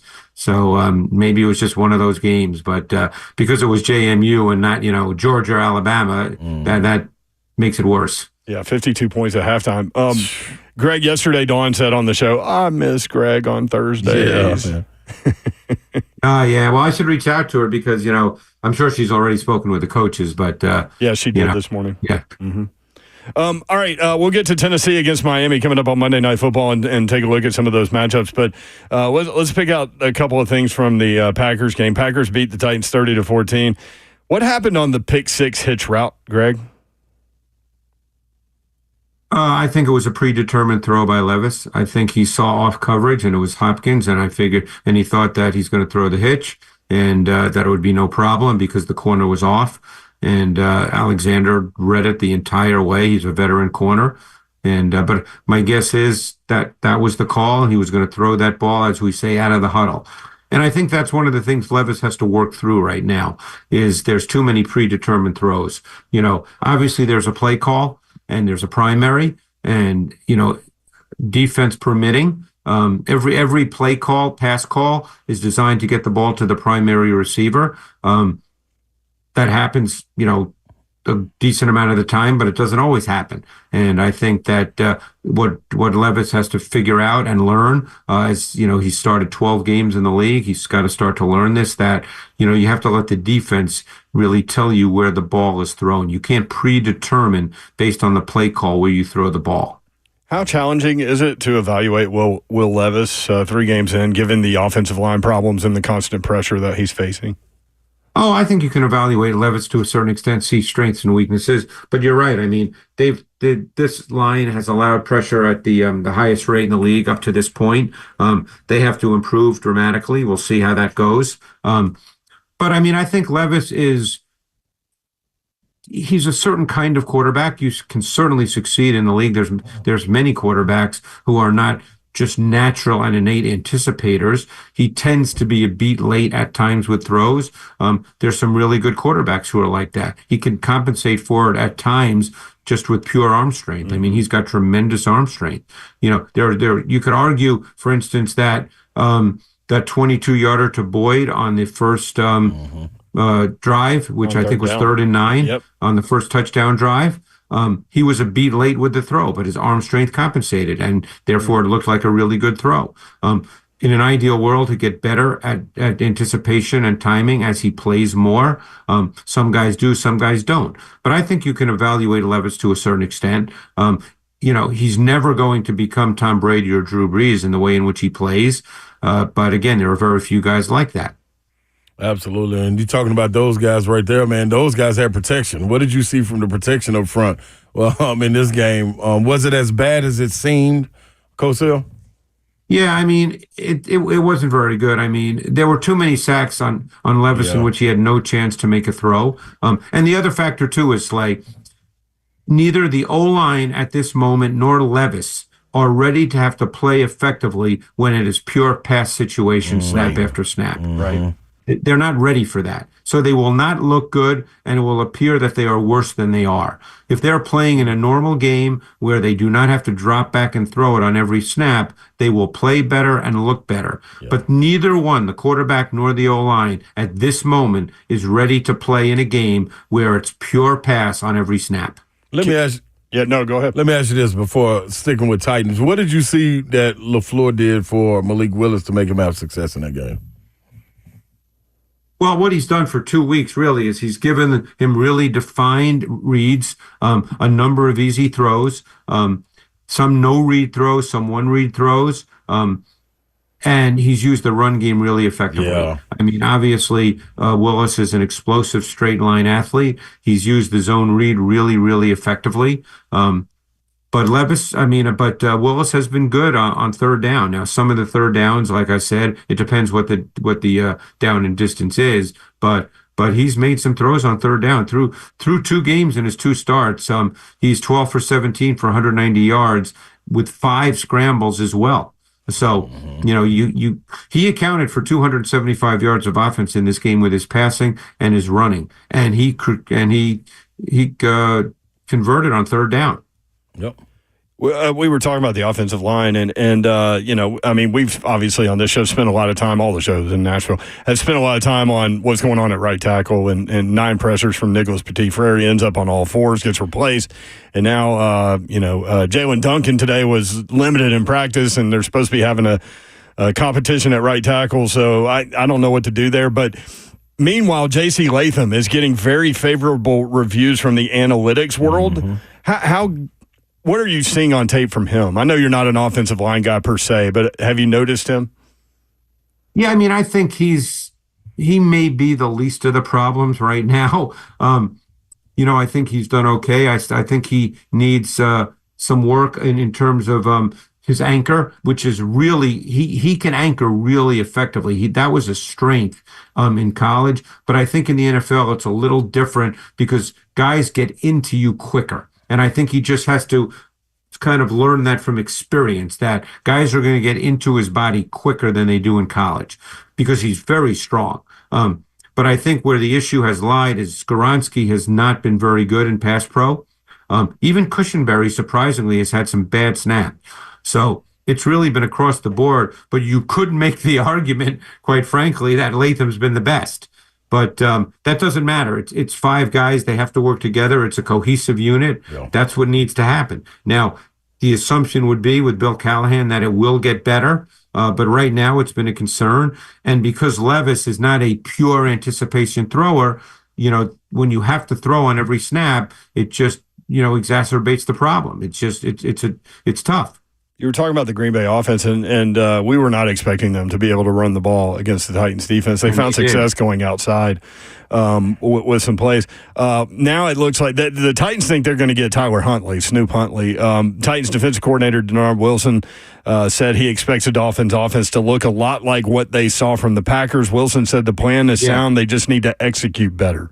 Is that kind of what you would expect to see from Tyler Huntley with that Dolphins group? Yeah, because he can't run the offense that Tua runs because he can't make those kinds of throws. Tua is as good a window thrower, and those are hard throws, by the way. He's as good a window thrower as there is in the NFL. Huntley can't do that. So the offense is not going to look the same. So what you're going to see is Huntley, if it is Huntley, you're going to see the run game element being a big factor, and you're going to see a very creative run game with Mike McDaniel, who's terrific with the run game. He's a run game savant, so it's going to be very creative, and Huntley will be a significant part of that. That's what you really have to defend. The run game will be critical here, and they've got speed. A-Chain, he can take it to the house on any play. Yeah. So you have to make sure that doesn't happen, and you're going to have to defend the zone reads far better than they did a week ago with Malik Willis. Absolutely. Now you got an opportunity with Cheeto being placed on IR. Brownlee Jr. has an opportunity to get in there and get him some reps at the starting spot. Greg, what are your thoughts? Yeah, and I'm really curious to see him, play full games. I think that, again, he'll play on the outside now, which, of course, he did in college. Now, also in the last game, they also played Baker a little bit at the outside. I think it'll be Brownlee, though. I'm real curious. I mean, I hope he plays well. I mean, right. I loved him coming out. It's the NFL. Guys get beat. We'll see how he responds, when he gets beat. In an ideal world, the Dolphins should not be able to throw the ball well. Hundley is not really that good a passer, and they should not be able to throw the ball well. Now, having said that, that doesn't mean they can't make a play here and there. It's still the NFL. Mm-hmm. But the passing game should not be the driving force that hurts the Titans in this game. Big Jeff was talking, Greg, about the matchup with Aaron Brewer, former Titans center. Yeah. And he said he loves the matchup with him and T. Sweat going against Brewer. He said what they saw in practice and in games here, he still shows on film. And then he kind of, I think, checked himself a little bit and said he's feisty. He's good at what they do. He can move horizontally. What do you think about that matchup, Big Jeff and T. Sweat, and what they're getting done on the defensive front and maybe going against that offensive line for the Dolphins? Well, they've been phenomenal in the run game inside. I mean, they between the tackles, teams can't run the ball on this defense. Sweat and Simmons are terrific. I don't think you'll see a ton of inside runs by Mike McDaniel because they're going to be overmatched. Brewer's going to be overmatched in this game. They know that going in. Now, that doesn't mean you won't see a run here and there, but they're not going to attack Simmons and Sweat on the inside in the run game. That will not be a foundation of what the Dolphins do. I mean, Brewer is a small center. He can't handle Simmons or Sweat. No. By no stretch of the imagination. I mean, Sweat just... Sweat's been really good. I mean, they've been great on the inside run game, guys. That has not been a problem with their defense. What have you seen specifically from Sweat? Because eyeball test, he always shows up doing something, moving people, not getting moved himself, keeping offensive linemen off linebackers. He just seems like he's eyeball test really playing well. He's a big man who has power and strength to his game. Think of it this way. Strength is the ability to hold a point. Power is strength in motion. That's the difference. He's shown both. And he's got really light feet for a big man. What is one of the reasons, if you've been able to watch Miami games, why can't they get those same explosive plays? What are they missing? Miami? Yeah, Miami. You mean in the pass game? Yeah, in the pass game, because we saw game one, I think, with Waddle and because they're playing with a quarterback who's not really capable of that. Okay. Yeah, it comes down to that. They've got explosive playmakers, but someone's got to deliver the football. That's right.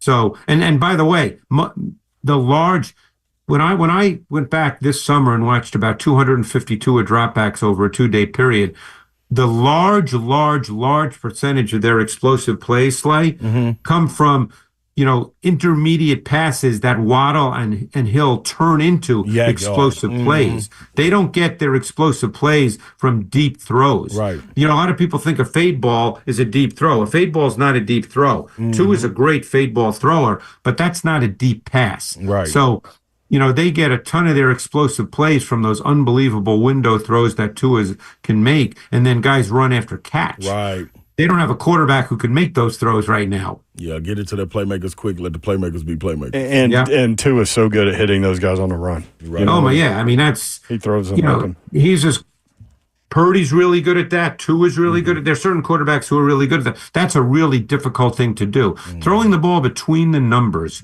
with unbelievable timing, anticipation, and precise ball placement is a really hard thing to do. Because I know you've been super busy with the NFL, how it's going on. Did you get a chance to peek at Oklahoma and Tennessee game? I glanced at it. Yeah. Okay. My biggest concern, and of course I've tried not to tell my wife this, is I have a wedding tomorrow and I can't watch the Georgia-Alabama game. Oh, and I'm so unhappy. Oh, Greg. I know. But it's. Hey, listen. It's just on. It's on the ESPN app. So just have your little phone. Man, out I there. can't sit at a wedding and be staring at my phone like I'm Georgia, Alabama. Homer Simpson Although, did it in the. I don't know Simpsons. where the wedding is. That's my wife handles that stuff. So I'm hoping maybe it's in a place where like there's a bar and they have it on the TV. Hey, real quick on the way out, how good are those two inside linebackers, man? It just seems like it's an avalanche with those guys getting better and better each week with Kenneth Murray and Ernest Jones. I think they will get better and better. I think Murray is I think been playing pretty well, not charting every snap. So again, I don't know how the coaching staff sees them, but you're dealing with two really athletic guys that have good size, and I would expect them to continue to get better. 13 tackles for Ernest Jones last week. All right, Greg, have fun at the wedding, man. I'm sorry about the college football viewing, but nothing I can do. It's life. Sometimes life crops up. Yes, it does. Tyler on YouTube says weddings in the fall are a no-go. I know. Especially in the South, he says. All right, Greg, appreciate you, man. Thanks, Coach. All right, guys. Thanks so much. There he is. He's Greg Cosell, executive producer and analyst for NFL Matchup, which is an incredible show that you need to catch on the ESPN property. Senior producer for NFL Films for 44 years. When we come back, Vikings head coach Kevin O'Connell said something really interesting on Rich Eisen's show about quarterbacks. We'll do that next. 3HL 615-737-1045.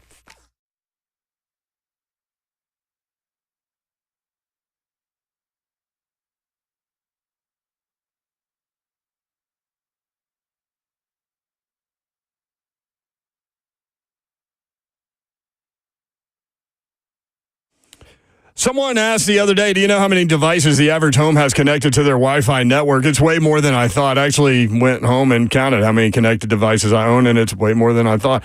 All to keep me connected to the good stuff, my streaming, my gaming, all my interneting, you name it. Xfinity knows the number of devices that we have connected to our internet is growing by the year. That's why they engineered their gateways to handle hundreds of connected devices. Hundreds, for real, I tell you. Now through September 22nd, get 150 megabit Xfinity internet for just $30 a month for 12 months with 1 year contract. Plus, get free Wi-Fi equipment included. Make sure your home Wi-Fi can handle everything you throw at it. And then some. Switch today. Xfinity, bring on the good stuff. Restrictions apply. Requires paperless billing and auto pay with stored bank account. Taxes and fees are extra. After the promotion, regular rates apply. Actual speeds vary.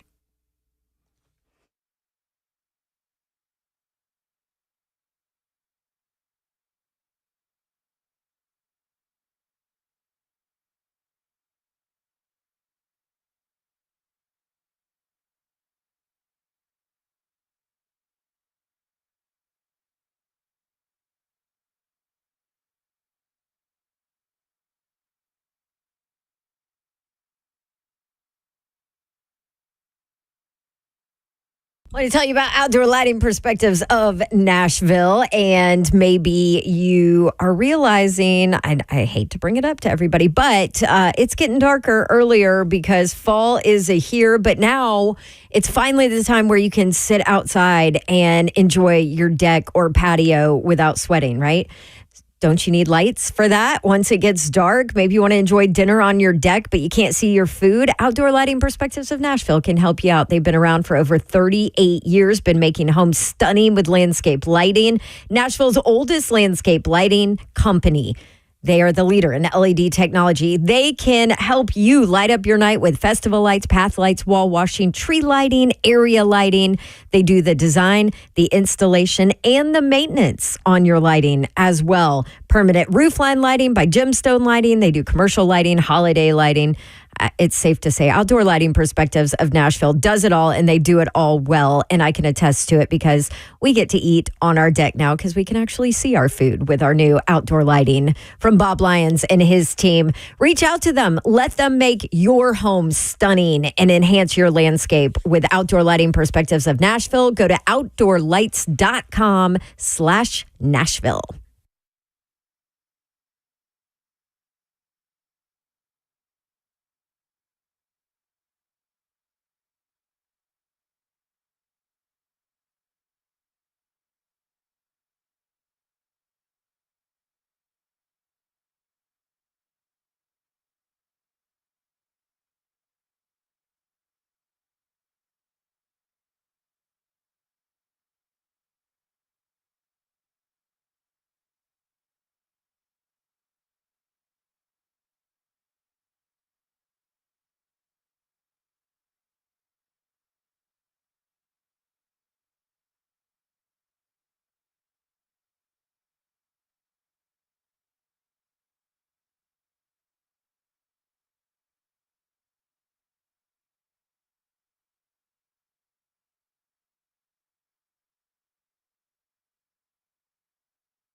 3HL 1045, The Zone, Brent Doherty, Slay Dog.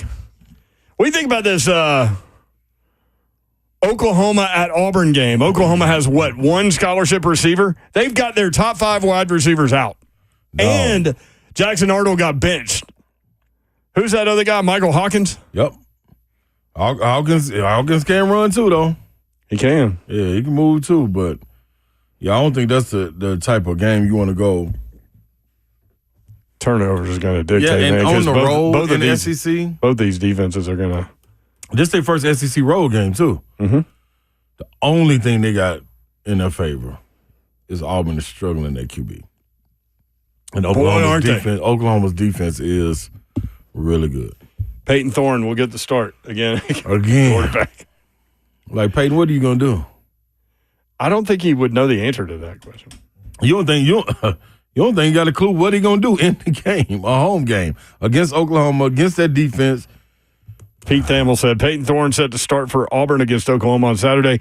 His experience playing so many defenses over the years have him prepared for Oklahoma's stout defense. Both Thorne and Hank Brown have had solid weeks of practice. Is Auburn's offense bad enough for you to pick Oklahoma to win on the road? I'm not doing anything with that part of it. You ain't messing with none of it. Mm-mm. I did under Auburn's team total. I think it was 23.5 maybe. Mm-hmm. And maybe take a look at the under of that game. Because if those teams don't turn it over, who's scoring? This is my thing. This is what I think, Yor. And I know Oklahoma scoffed at this. Texas, when we mentioned it, scoffed at that. When we were talking to them at SEC Media Days. They don't really understand, regardless of what venue you're playing at in the SEC, is going to be different. Like, no knock to the Big 12. Plus, not only that, Slay, and I want to hear the rest of your point, obviously, but let me interject. This is the first time they've gone 2 SEC games in a row, too. Right. And then to have that tough loss at home and then go on the road. Absolutely. And they think they're looking at I guarantee you, they think they're looking at an Auburn team they can beat and all of those things, and they are favored, short favorite, 1.5. Yeah. But when you get in that environment at Auburn. That's all I'm saying. It's not like they're going to play Kansas State or something. No, this is a 2:30 game. No disrespect. Central Time, 3:30 Eastern. And they have to have it. They Auburn got to. has to have this. Like, in that they've been bad. They know what bad teams do. They still go out and support. And one thing that happens with Auburn every single time, that defense feeds off their crowd. Yeah. And something silly happens with a defense or special team scores. It is different going in there. So if I had to, Eagles start flying around the field. Dog, I'm telling you, he out there going wild. Like, I would give the nod, knowing what Oklahoma has down and knowing how bad Auburn. Matter of fact, Auburn, you're going to give the nod to Auburn just to find a way. Yep, I'm gonna bet it right now. To find a way at home. Yep, a new parlay coming, y'all. All right. Vikings head coach Kevin O'Connell said on the Rich Eisen show, quote, "I believe that organizations fail young quarterbacks before young quarterbacks fail organizations." Wow. I'm guessing he's talking about the situation in Carolina, but it immediately made me think of what's going on here. Like, how many games do you need? Do you need Will Levis to play the entire season, no matter what happens? I'm starting to get a read on him. I'm starting to think, why not? That's where I am. It's almost like, why not? Like, what are you trying to salvage? Yeah. Like, you get to a point. I hate Big Jeff. I hate Amani Hooker. I hate Jamal Adams, Quandre Diggs, all these veteran guys, Snead, Cheeto when he comes back. I hate them to have to go through that for a year. Because they all want to win. We all want to win. Like, but yeah. You just got to hope that he gets it right, man, because if he doesn't, lose a bunch of games and then draft a quarterback. And here we go. Because another high-powered offensive lineman. What if you roll Mason Rudolph out there after a while and then you win like 6-7 games? That's what I was just going to say. You go over the over. 6.5. And then you're out of the elite quarterback mix. Then you have to do something 16. with his contract, right? Because he's a 1-year deal. Then it's all flipped on its head. Yep. And you're not getting any trade value with Will Levis. You just going to let him sit again? Like, you might as well find out what he is, man. and just roll with it. You're gonna have to. That's kind of where I am. I didn't know that's how you would answer that question because we haven't talked about that, but that's kind of where I am. I hate to have to waste years. And so now you ask yourself, when the knick-knack injuries come, do you shut guys down? Because you're trying to preserve them as well. And with the game of football, can you preserve your body for a year and lose your instinct and all of that? Like, you got to play the game. Just go win, y'all. so we ain't got to worry about all this. Let's go win. Got to win this one. Yeah, win this one at least, man. I mean, this is pretty much a must-win, right? Like, if you can have a must-win this early in the season. If you don't want to go have a sit-down conversation during the bye week. 0-4, can you imagine? In a bye week? That's a conversation. In that bye week, it is I don't care what happens coming out of it, it's a in-depth conversation. And not just coach to player. I think there'd be some player-to-player conversations going on, too. Yeah. We need to find out because I need to know as a player, man, what y'all trying to do? How bad do you want it? Yeah, because I need to know, man, because I got this switching this thing on. Like, I need to know, I didn't come here to play around. That's all I'm saying. Yeah. Like, sheesh. How do you want it? Tupac. All right, 5 o'clock hour. Here's what we're going to do. Okay. Turn the show over to you guys. Call in, and let's go. On a Trash Talk Friday, you want to talk about any of the games coming up this weekend, give your take about what's going to happen, who's going to win, Georgia, Alabama, all that stuff. 615-737-1045. And some parsley help. How about that? You need some parsley help? I would like some give intel, yeah. Some back and forth? Yeah, that I give, because you just made me pick Auburn. I didn't mean to. No, it's good. I'm not. I'm cool with it. How did I make you pick Auburn and I'm not picking Auburn? You did. I'm not picking Oklahoma either. I just think Oklahoma scoffs at what they think the SEC really is. X-Golf Friday, it is time. Right now, we want to give you a chance to win a $50 gift card to experience X-Golf. Be caller number 5 through to Zeph now to win. 615-737-1045. Transform your golf game at one of their 2 locations, Nashville or Murfreesboro. Play, train, or entertain at the most innovative and accurate golf simulator experience in the world. To learn more, visit playxgolf.com.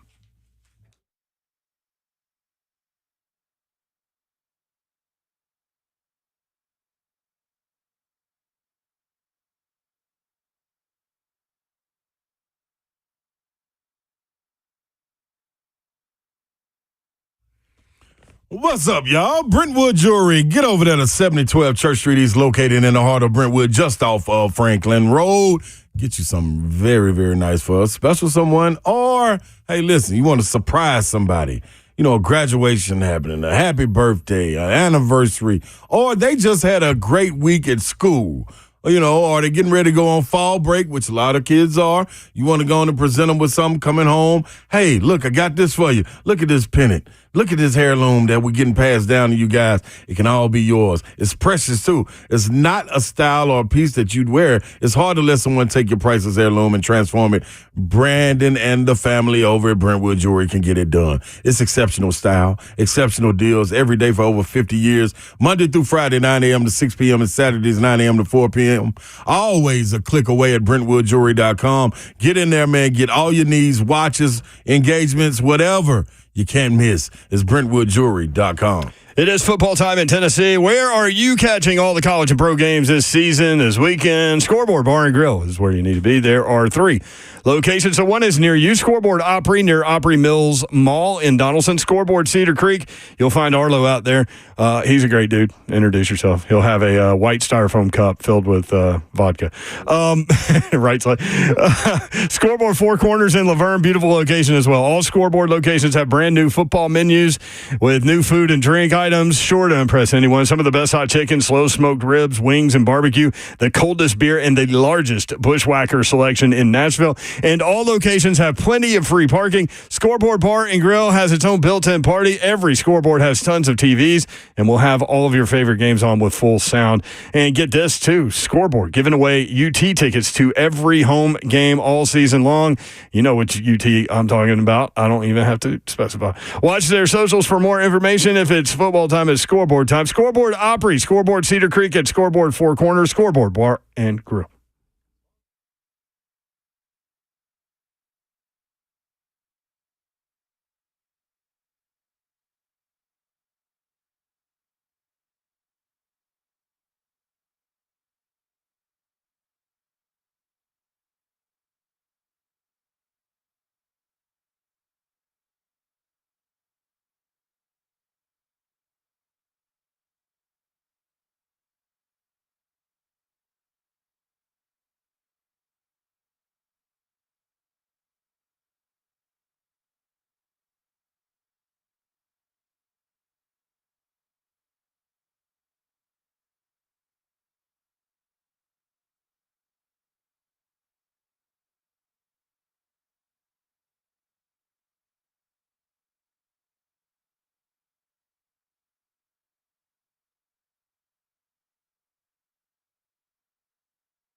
Good evening. It is 5:02. I'm Josh Bonanno from the 104.5 The Zone Studios. The Titans continue to prepare for a trip to Hard Rock Stadium to face the Dolphins on Monday Night Football. Head coach Brian Callahan met with the media earlier today and said that he was not ready to name a starter at right tackle for Monday night. The injury report also came out. Jeffrey Simmons missed another day with that elbow injury, and Jalen Duncan was limited with a shoulder injury. No Titans or Vols this weekend, but there are still plenty of good matchups that you can catch. In college football on Saturday, number 6 Ole Miss hosts Kentucky. Auburn hosts number 21 Oklahoma. You can catch that game right here on The Zone at 2:30. And the big matchup of the weekend, it's number 2 Georgia on the road to face number 4 Alabama on Saturday night. Some NFL matchups on Sunday that you can catch right here on The Zone.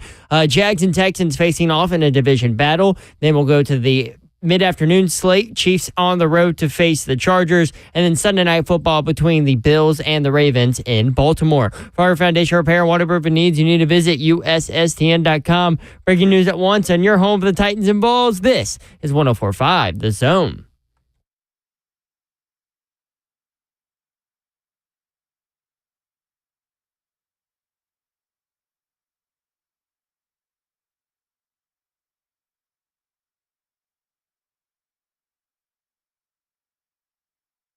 Yo, what up, Nashville? 3 Tales on the Air Friday edition. Brent Doherty with you on a beautiful day in the Music City. See Wiz is sitting in here. 92Q. Wiz is in the building. I always say, no matter what's going on, that it's a beautiful day in the Music City because if your feet hit the ground this morning, here we all are. So welcome in. See, you walk by, we pull you in. I was pulled in ever so gently. This is how we introduce Slay. Have you heard this? Slay Dog is here. I'm in the building. You like this, Wiz? I'm a little jealous. I ain't got no roof. Why are you jealous, Wiz? Because I'm trying to figure out why you don't play this at the VIP Titans tailgate. Here we go. Okay, here we go. So, for those that don't send know, me the files, sir. For those that don't know, the Tennessee Titans VIP tailgate is hosted by these two gentlemen right here in this room. It is a great time. Yeah, Batman and Robin. Do you ever get time on the mic? No. Why does that not surprise me? We just don't really want time on the mic. I don't. Ron Slay's a very hard act to follow. I will say this: I saw on social media last week Slay Dog dancing with Packers fans. Yeah. Cheating on the Titans. So this is the thing, man. Listen, we treat it like it's a family affair. You know what I mean? Family reunion vibes. In all honesty. And we always tell them, like, you can do what you want to over here. We're going to have kumbaya moments. We're going to eat together, break bread. It's all going to be good until we get to Nissan. Then somebody got to come out a winner. Right. So it is what it is. But till then, going up to kickoff, let's have a party. Well, so how long you guys been doing this? 3 years. 3 years. 3 seasons. Yes. It's football. We signed up for 3 seasons. Season number 3. Wow, that's dramatic. That's wizzy. That's wizzy. I'm like, well, is there going to be a season 4? We hope so. The way these seasons are going, it is dramatic. It is dramatic. Oh, my God. Well, in all seriousness, man, it is a really fun event, and it's set up well, right? In a perfect venue where you have multiple floors doing many different things. Exactly. Mm-hmm. Right there at the Bridge Building. And different food on each floor. Got a kids station where they can play the games. You can get away from the kids for a minute, come party with me and Wiz on the 4th floor, on the roof. Yeah. Then, you got the silent auction downstairs going on. So plenty of things for you to get on, plenty of things to keep you occupied for you to have a good time. And there's nowhere else to tailgate right now. Nowhere else to tailgate. So you're kind of forced stuck with us to deal with Batman and Robin. So here's the thing. This is why with Batman and Robin, because Ron Slay is so much taller than me. And he's so much taller than everybody. What are you talking about? Wait a minute. So we took a picture, right? He put his elbow on my shoulder. You know what I'm saying? I was leaning on Wiz. Yeah, my dog. Like I'm a mantle. Okay. Mantle. I did lean on you like a little mantle right there. Yeah. So, hey, Wiz, I got some bets for us coming up too. I'm gonna get. You go down that path too? Well, slowly dragging him down. So here's the thing. I am a ridiculous bettor. I bet like $3, $2, $5 collectively. Yes. Okay, so so he I has used to be like that too. Well, now are you more? A little bit more. Okay, so A little bit more. I'm the 3 to 5, 7 club. So he's jeopardizing my extra value meal money. Okay, all I could do is Wiz called me so upset after the game on Sunday. I was so mad. Slate knows how my brain works. When you go 3-5-7, what do I think of? Music. Immediately. Oaktown 357. Yeah, music immediately. Anyway, go All day ahead. long. So your extra value meal money. It's gone. Wait a minute. No hot French fries at McDonald's. The level that Ron has on these bets, he's so confident. So confident. We're going to do it. We're going to do it. I'll be like, yeah, let's do it. Let me just take my last Chicken McNugget money and put it on the line so I can get an extra value meal, extra large. This is it. And I've lost everything. I went to McDonald's and ordered a cup of water. I said, let me get the Ron Say special number 3. Yeah, I'm getting you value this time, man. Okay. I'm telling you, boy, woo-wee. What are we going to do Monday? Well, Mark Mariani was just in here, and he said He guaranteed He victory. guaranteed he was gonna win. Guaranteed So victory. I bet money line. It's plus 100 right now. So Okay, roll so with the Titans. So I'll put $2 on the Titans. There you go. Okay. You get $4. Okay. Get $4 back. Boy. And anything else? I ain't made it that far yet. Okay, because you didn't I would text it to you. text it to me. Screenshot. Yeah. Just roll all 7 into that Titans pick, and then you'll be rolling with 14. Oh God! But it's like to disperse his all around. Yeah, I like to spread around because here's the thing: if the sun doesn't shine on the Tennessee Titans, Yeah. Then we're in trouble. listen, we're not in trouble. I'm mad at Ron. You're not mad at the team. I'm not mad at the team. I get it all. It's all on me. I be like, Ron, what the? I love it. I got Well, it this time, Wizard. If you haven't been to the VIP tailgate party, Get down. every home game, 9 a.m. 9 a.m. to 12. Yep. Yeah. 3 hours for every kickoff. So hopefully one day we get a flex game and get a primetime game. Like last year, was that Thursday night we had the Cowboys? Yeah, it was nice. That mug was, that was a whole different vibe. Looked Come like a Prince concert. Man, Titans, we need y'all to win so we can have those type of vibes, man. Oh, We got to get people. looked like a Prince concert. It was. We got to get people going in the mornings. It's a little more difficult, so it takes y'all like 30 minutes to warm up, but Yeah. we'll get you there. Free food, free drink. How do you have Maybe. time to do anything other than what you do in terms of your DJ work and all that stuff? Well, Booked. I don't have any time actually. Zero. Yeah, so I don't have an answer. Follow Wiz on Instagram. You'll see. Yeah, He's at up to Wizzy stuff. Baby. At Wizzy Baby. How can people get in touch with you if they need a DJ? Oh, they can call Ron. No, don't call. Call Ron. Just put your cell phone there. They could just inbox me. You and Will Levis. Your cell phone's out there. Yeah. Yeah, I'm I'm looking- changing mine. I'm looking for a DJ for my wedding next April. Oh, yeah, I was gonna tell. Are you you? need to get Yeah. Wizard. Yeah, Ask Ron what I did at his wedding. he shook it. I did. He showed me some videos. Okay, so here's the thing. Your bride to be, right? Okay. Do not let her take control of the event.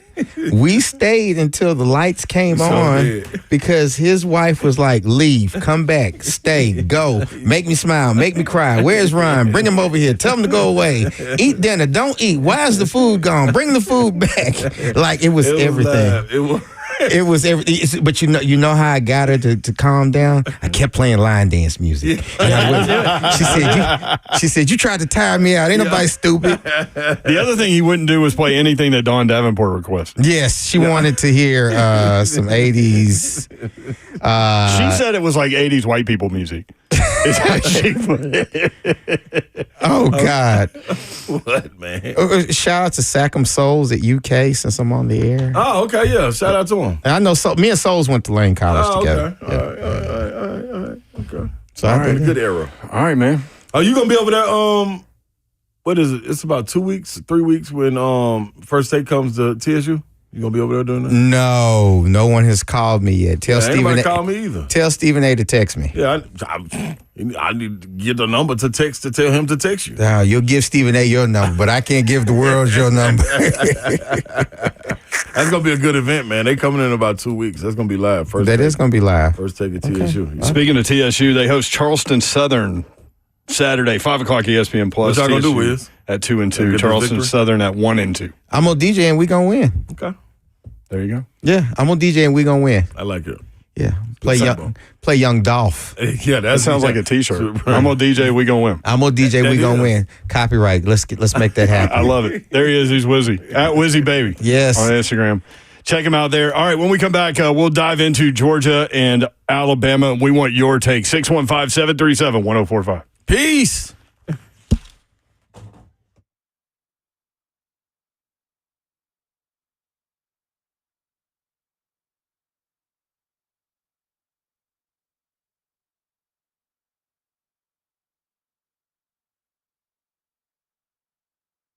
You guys see all those, pictures and videos of backyards that look amazing, that have the pool decks, that have turf kind of in the middle, and it just looks so fancy and so nice. Guess what? You can have that. Yeah. Grass 365 here in Nashville has been the leader in the design and installation of synthetic grass and artificial turf products all around the world. They install the industry's highest quality of turf products, backyard putting greens, playgrounds, to bocce ball courts and artificial lawns. And I actually called Kent at Grass 365 when we did our big backyard project because we had a hill in the back. No grass would grow. We couldn't cut it. It was dangerous. And I didn't know what to do about that little area. And I was tired of it just being pure dirt. Well, guess what? He came out, said, we can take care of that. No big deal. And my artificial turf back there looks amazing. Now, my husband's favorite part that, I did one of those combined birthday, Father's Day, Christmas presents that you all, give me a whole lot of mess about doing. Well, guess what? He loves it. We put a putting green back there with Kent and Grass 365, and it's his favorite thing ever. And you can have one too. Call my friend Kent for your estimate today at Grass 365, 615-804-4927, or you can always visit them, grass365.nashville.com.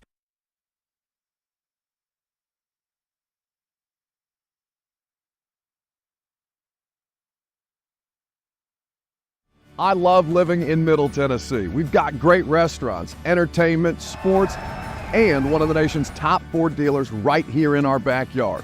Two Rivers Ford. Remember that name. Two Rivers has been a staple in our community since 1983. They're locally owned. They have a non-commissioned sales team, and they sell below MSRP. They've been doing business with integrity for decades. Two Rivers Ford, the South's most trusted Ford dealer.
3HL 104.5 The Zone. One day,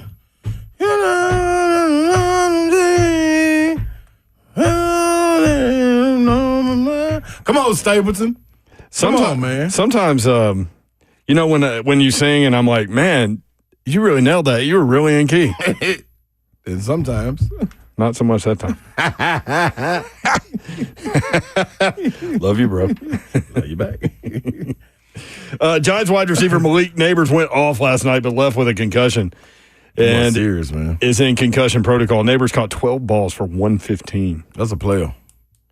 Quick note, and I don't understand this one. Former Tennessee and current Giants wide receiver Jalen Hyatt on the season has 2 targets, 0 receptions, 0 yards, 0 touchdowns. He was the Biletnikoff winner, All-American, All-SEC. All they have is Slayton, Robinson, Wandale Robinson, and Neighbors. That's what they're rolling with. Like, it's got to be. But can't Jalen Hyatt give them a deep threat or run a reverse or something? Or run guys off or something like.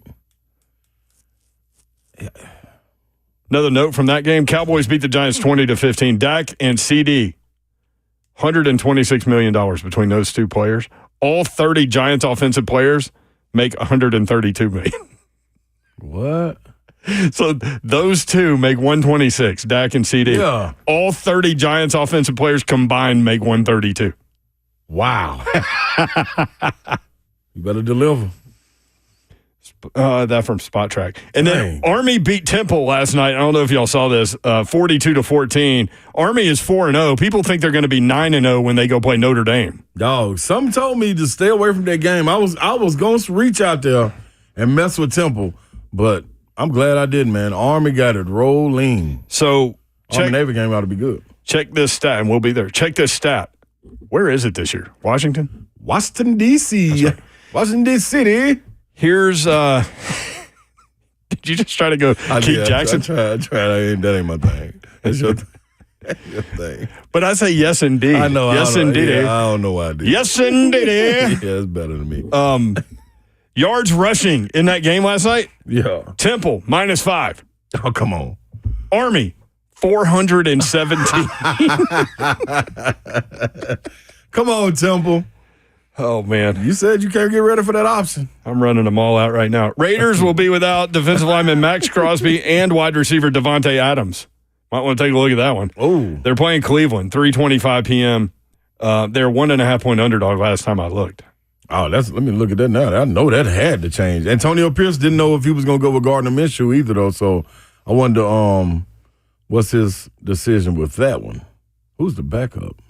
Oh, that guy nobody's ever heard of. Aiden O'Connell. That guy. Aiden O'Connell. Sounds like a soap opera actor. He got the mustache. He played a little bit towards the end last year, right? He did. Yeah. Doesn't he sound like a soap opera actor? Yeah, Aiden O'Connell, yeah. On General Hospital, Aiden O'Connell. Yeah, that's him. That's him.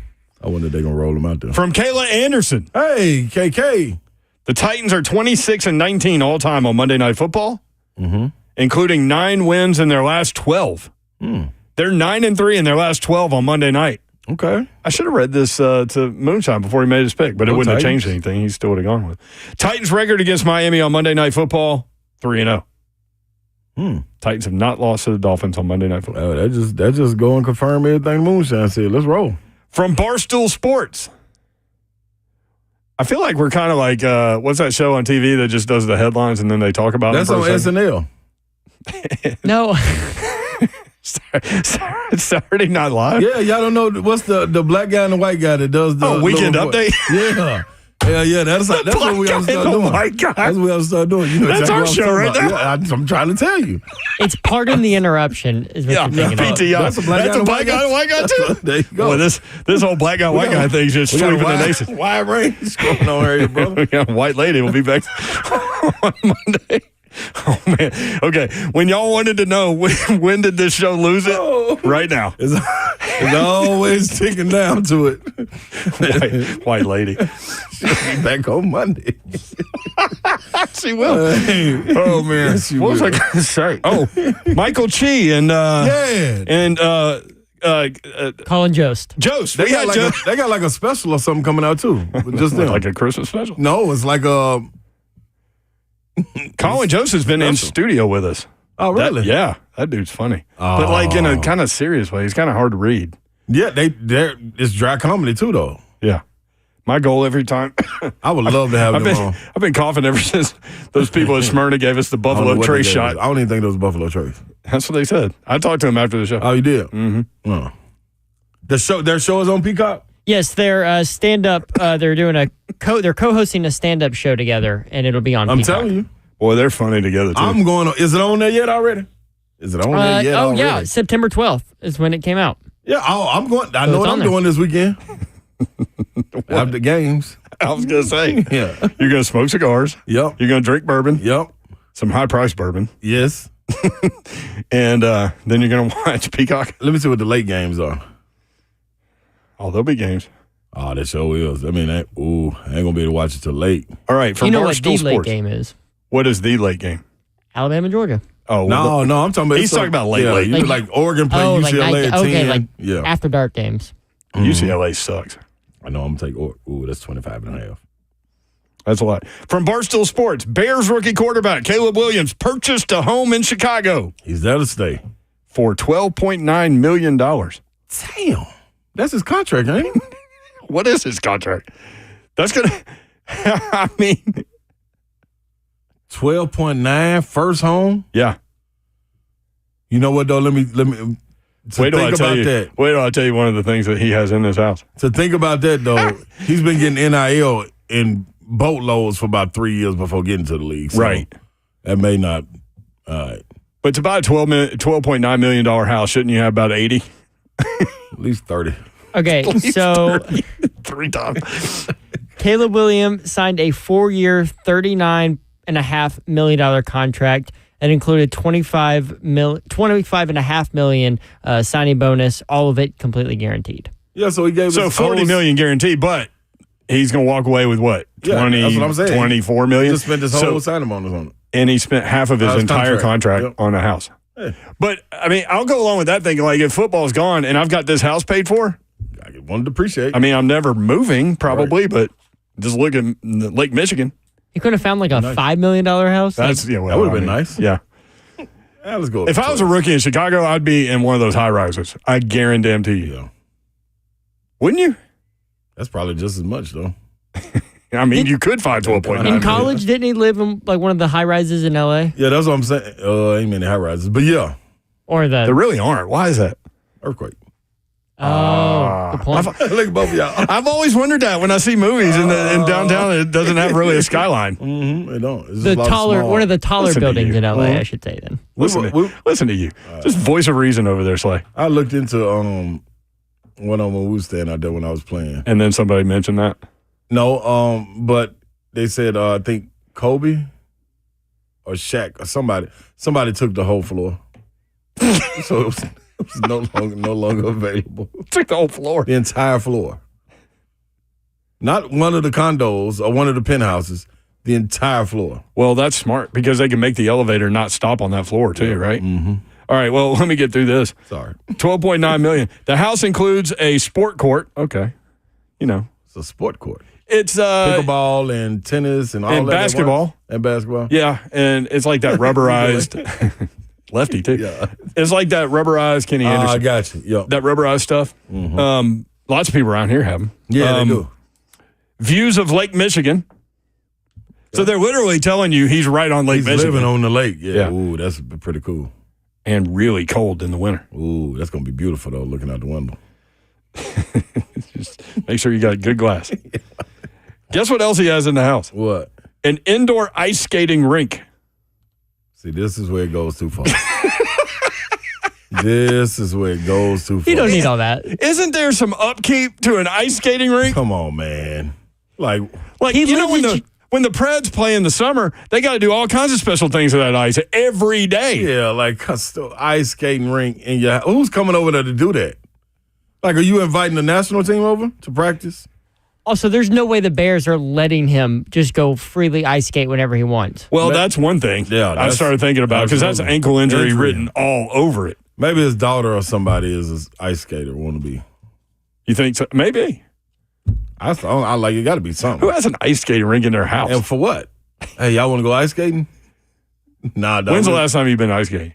Oh, you know, I would never do it for that point. I can't explain to a team why I can't make it over because I rolled my ankle. My daughter, my stepdaughter, she ice skated when she was little, since 7, 8 years old. I used to go to the rink and watch her and everything and said, nope. They used to try to get me out there. No, you can hold on to one of these things. No, I cannot. I would not be One out of the there. little kid things? Yeah, no, I would not. They out there twirling and jumping, and man, I can see me now. I fall over, do something silly. I broke my arm. Now I'm supposed to be leaving August. Now I can't go to November. I done missed 3 months of pay. Yeah. All right. Back when I could ice skate, like I hadn't done it so long, I would just be like a baby giraffe coming out. Or deer. Yeah, I would say deer is better than baby giraffe. It's like Family Feud. I just went giraffe, and deer's the number one answer. Everybody's giraffe good zero. Answer, good answer. Yeah, good answer. knowing that you got zero. Yeah. Yeah, baby deer. But back in the day, I could go really fast, but I couldn't stop.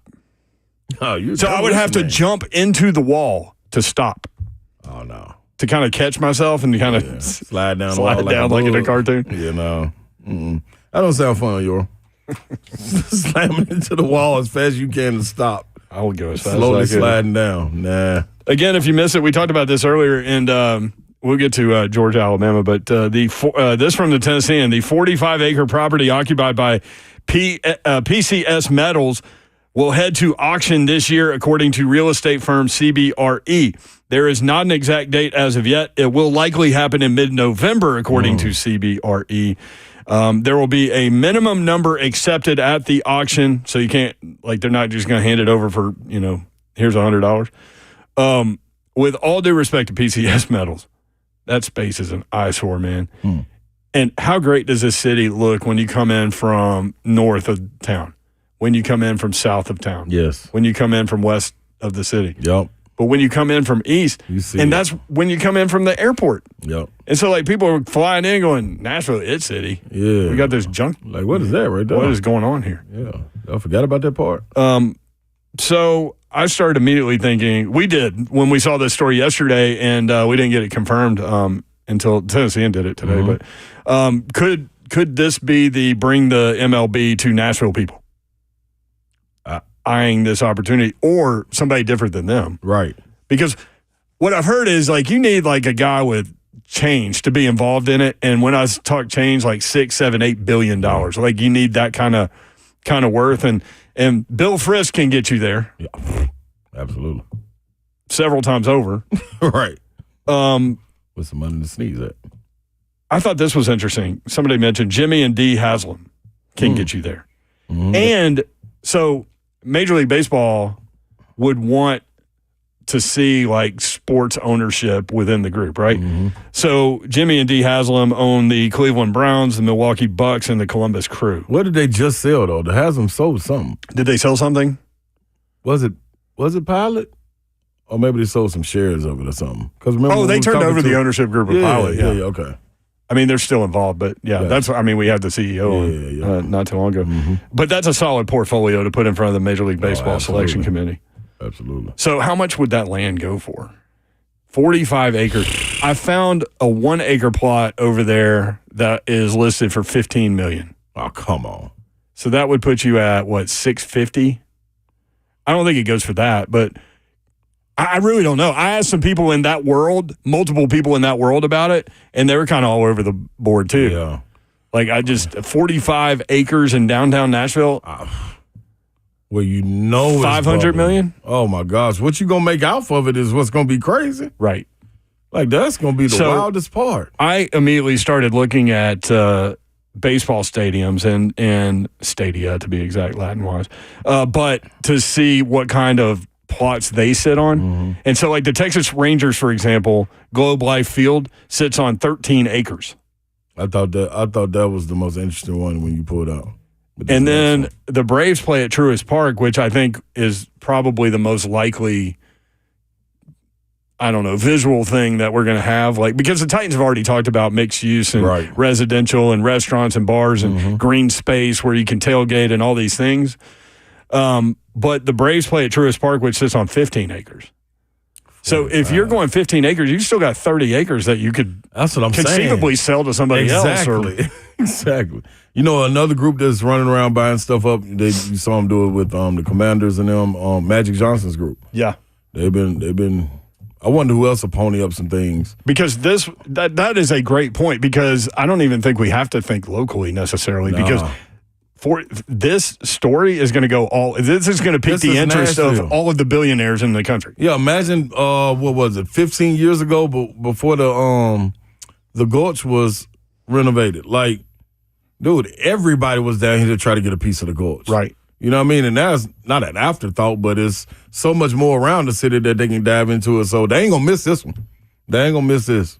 A chance to get into Nashville? Oh, my gosh. They ain't going to miss this. And own a sports team, theoretically? Ooh.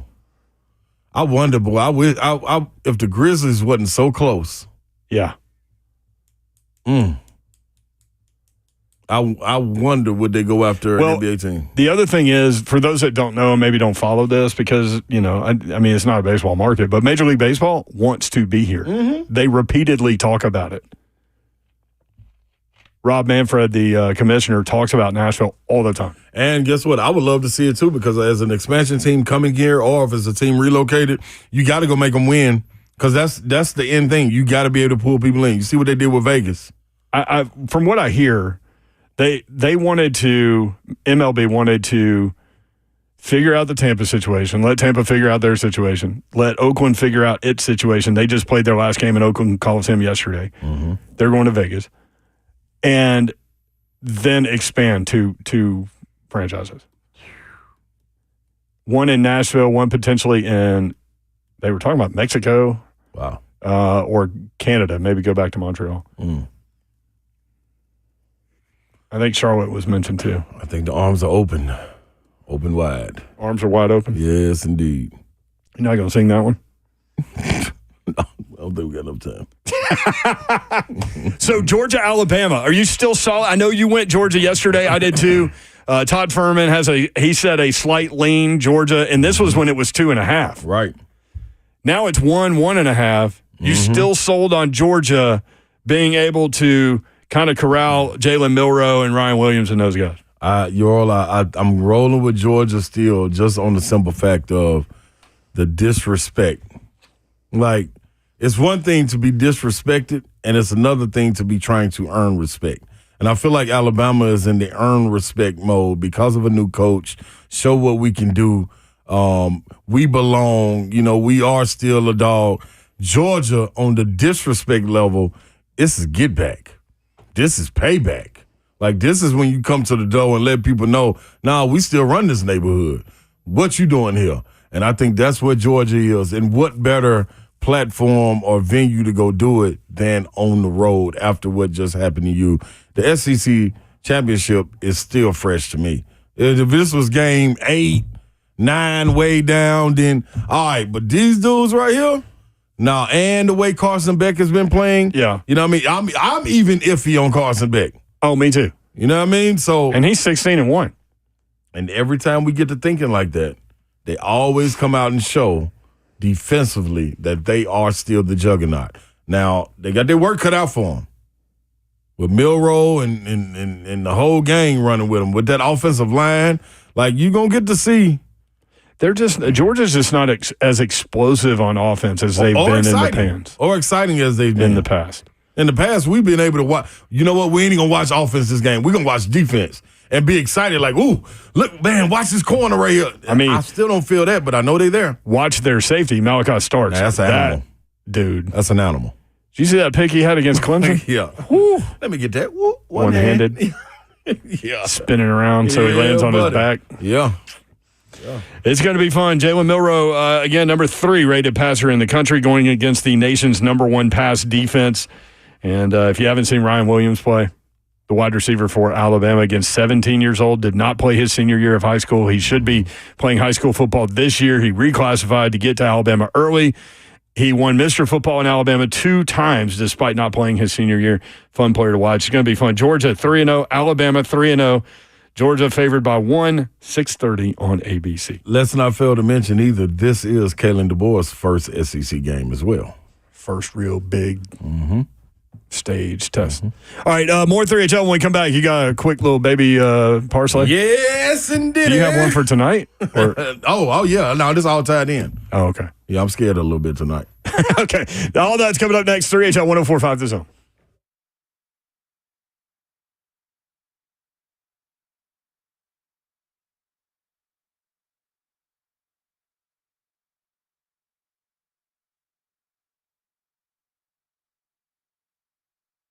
Go up to Dodge Chrysler Jeep Ram. That's where you need to go to get that next new vehicle. Maybe you've been thinking about it for a while. Now is the time. Weekend upon you. And you can go see my friends at Gupton Dodge Chrysler Jeep Ram and get that done. New or pre-owned car, truck, SUV, Jeep, whatever you need, they will be able to help you out. Just tell them what you're looking for, something with better gas mileage, maybe something bigger, maybe something more expensive. I don't know what you want or what you need, but just let them know.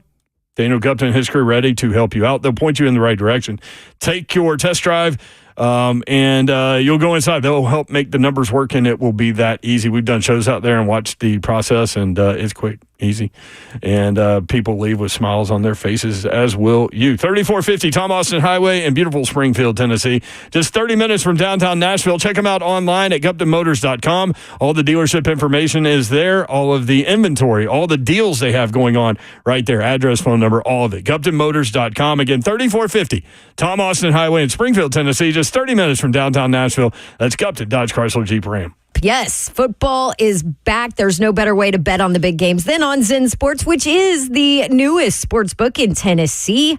Sports betting, a whole new level. You sign up for Zen Sports and you will automatically earn up to a $100 no danger first wager. If your first bet loses, you get the amount of your bet up to $100 back to utilize for a different bet. Zen Sports also now offers a ton of daily promotions, odds boost. I get emails reminding me about them. It's really cool. Same game parlays too, no danger wagers, and much more. And a one-of-a-kind VIP rewards program too. Just go to zensports.com, download their app, or zensports.com/VIP to sign up for that VIP program where you can get a lot of benefits. What are you waiting for, football fans? Start betting with Zen Sports. Zensports.com. Download the app. Zen Sports, where betting just got better. Gambling problem? Call 1-800-889-9789. Terms and conditions apply. No danger wager. Limited to plus 500 odds to qualify. Must be 21 and older and in Tennessee to bet.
3HL 1045 The Zone.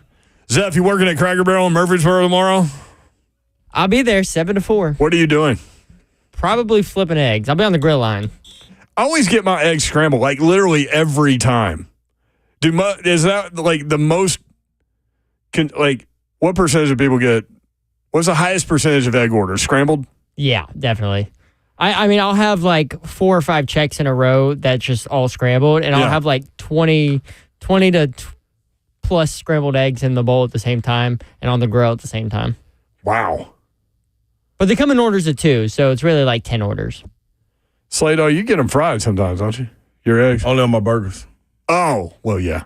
Scrambled eggs on burger. Maybe it tastes good, just seems kind of weird. No, man. Yeah, no, I wouldn't do that. Tastes amazing. Scrambled eggs on a burger? No, egg fried hard on the burger. Egg fried hard. Yeah, I was trying to do my parsley. All right. I got it, too. You got your parsley? It is ready to go. What's coming up next? Oh, there you go. Oh, I jumped you, my bad.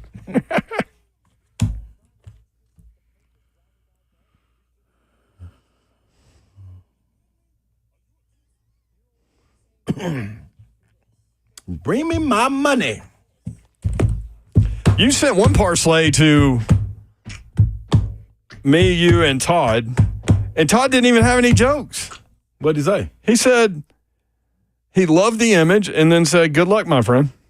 See? That's all I need. This is another one. I've never had a conversation with Todd like that where he didn't throw some kind of joke at you. Because he can't throw no joke when it's real. That's what make it good. Excuse me. You're still choked up from the Tennessee fans saying Roll Tide? Yeah, that was weird. By the way, that's already out on the socials, so check it out. 3HL on Instagram, on X, 3HL 1045, and on TikTok. What are we on TikTok? Zeph Dog? At 3HL 1045. Yeah, there you go. All right, what you got, Slay Dog? I got Minnesota at Michigan. I'm taking Michigan minus 8.5. Take the spread. They can't throw the ball, Slay. I know. They're playing like it's 1938. That's a part of it. Okay. They're going to get them. All right. Ole Miss in Kentucky. Yeah, that line went down. It did. From 17.5 to 15.5. Minus 15.5. That's what I took it at. Okay. On this one. Oklahoma at Auburn. By the way, real quick on Ole Miss, I told y'all before the season, Ole Miss ahead of Alabama. And Zev pointed out, Urban Meyer said Tennessee, Georgia in the SEC championship game. I'm not sure it won't be Tennessee and Ole Miss. Anyway, go ahead. Sorry. Oklahoma, Auburn. Yep. Auburn money line. Oh, okay. I talked you into that. Yes, you did. But I'm not betting that. Yeah, but don't worry about it. I got it. Okay. Arkansas at Texas A&M. Yes. Taking A&M money line. Boy, I didn't know which way to go on that one either. I didn't either. I'm going to go with Marcel. Colorado at UCF. I think UCF is going to win this game. But they're giving Colorado 14.5 points, so I'm going to take them 14.5 points. UCF will run the ball, though. But we're going to see if they watch out UCF in Florida next weekend. Yeah, that could get dangerous. The last one, North Carolina at Duke, Babsey's game. North Carolina is plus 114 on the money line. I took North Carolina. People think that they're going to show up like they did last week. I don't believe that. That right there get you plus 3,439. Wow. Yeah. Okay. 6 legs, baby. How many parlays do you have for this weekend? I have 1, 2, 3, 4, 5. 5. Only 5. Look at you. I got 1 on another app, so 6. But it could change in the morning. Yeah. It definitely could change. I watch College Game Day. I'm going to add another one when I watch Game Day. I like to take their picks, too. Just ESPN Bet Live at 10 o'clock also. At 10? Mm-hmm. You can put that on a different television. So that'll be 2 more. They have their best bets at the end of the show, too. I'm ashamed of Todd Father. I'm like you. He usually has just a little snappy comeback. I'm going to tell him that was weak. Yeah. That was weak, Todd Father. Like Zeph's eggs that he'll have for you at Cracker Barrel tomorrow. Them eggs better not be weak. Them eggs better be strong, Zephyr.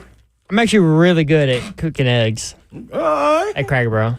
Can you do them at home, too? Cooking eggs. She thought I was back at it.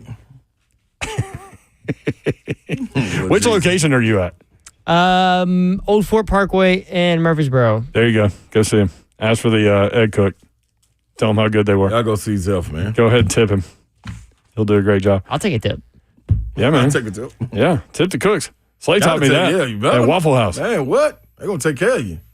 Who else going to take care of you? The person serving you? They cool, but it's being done right now. If you find eggshells in your scrambled eggs, it wasn't me.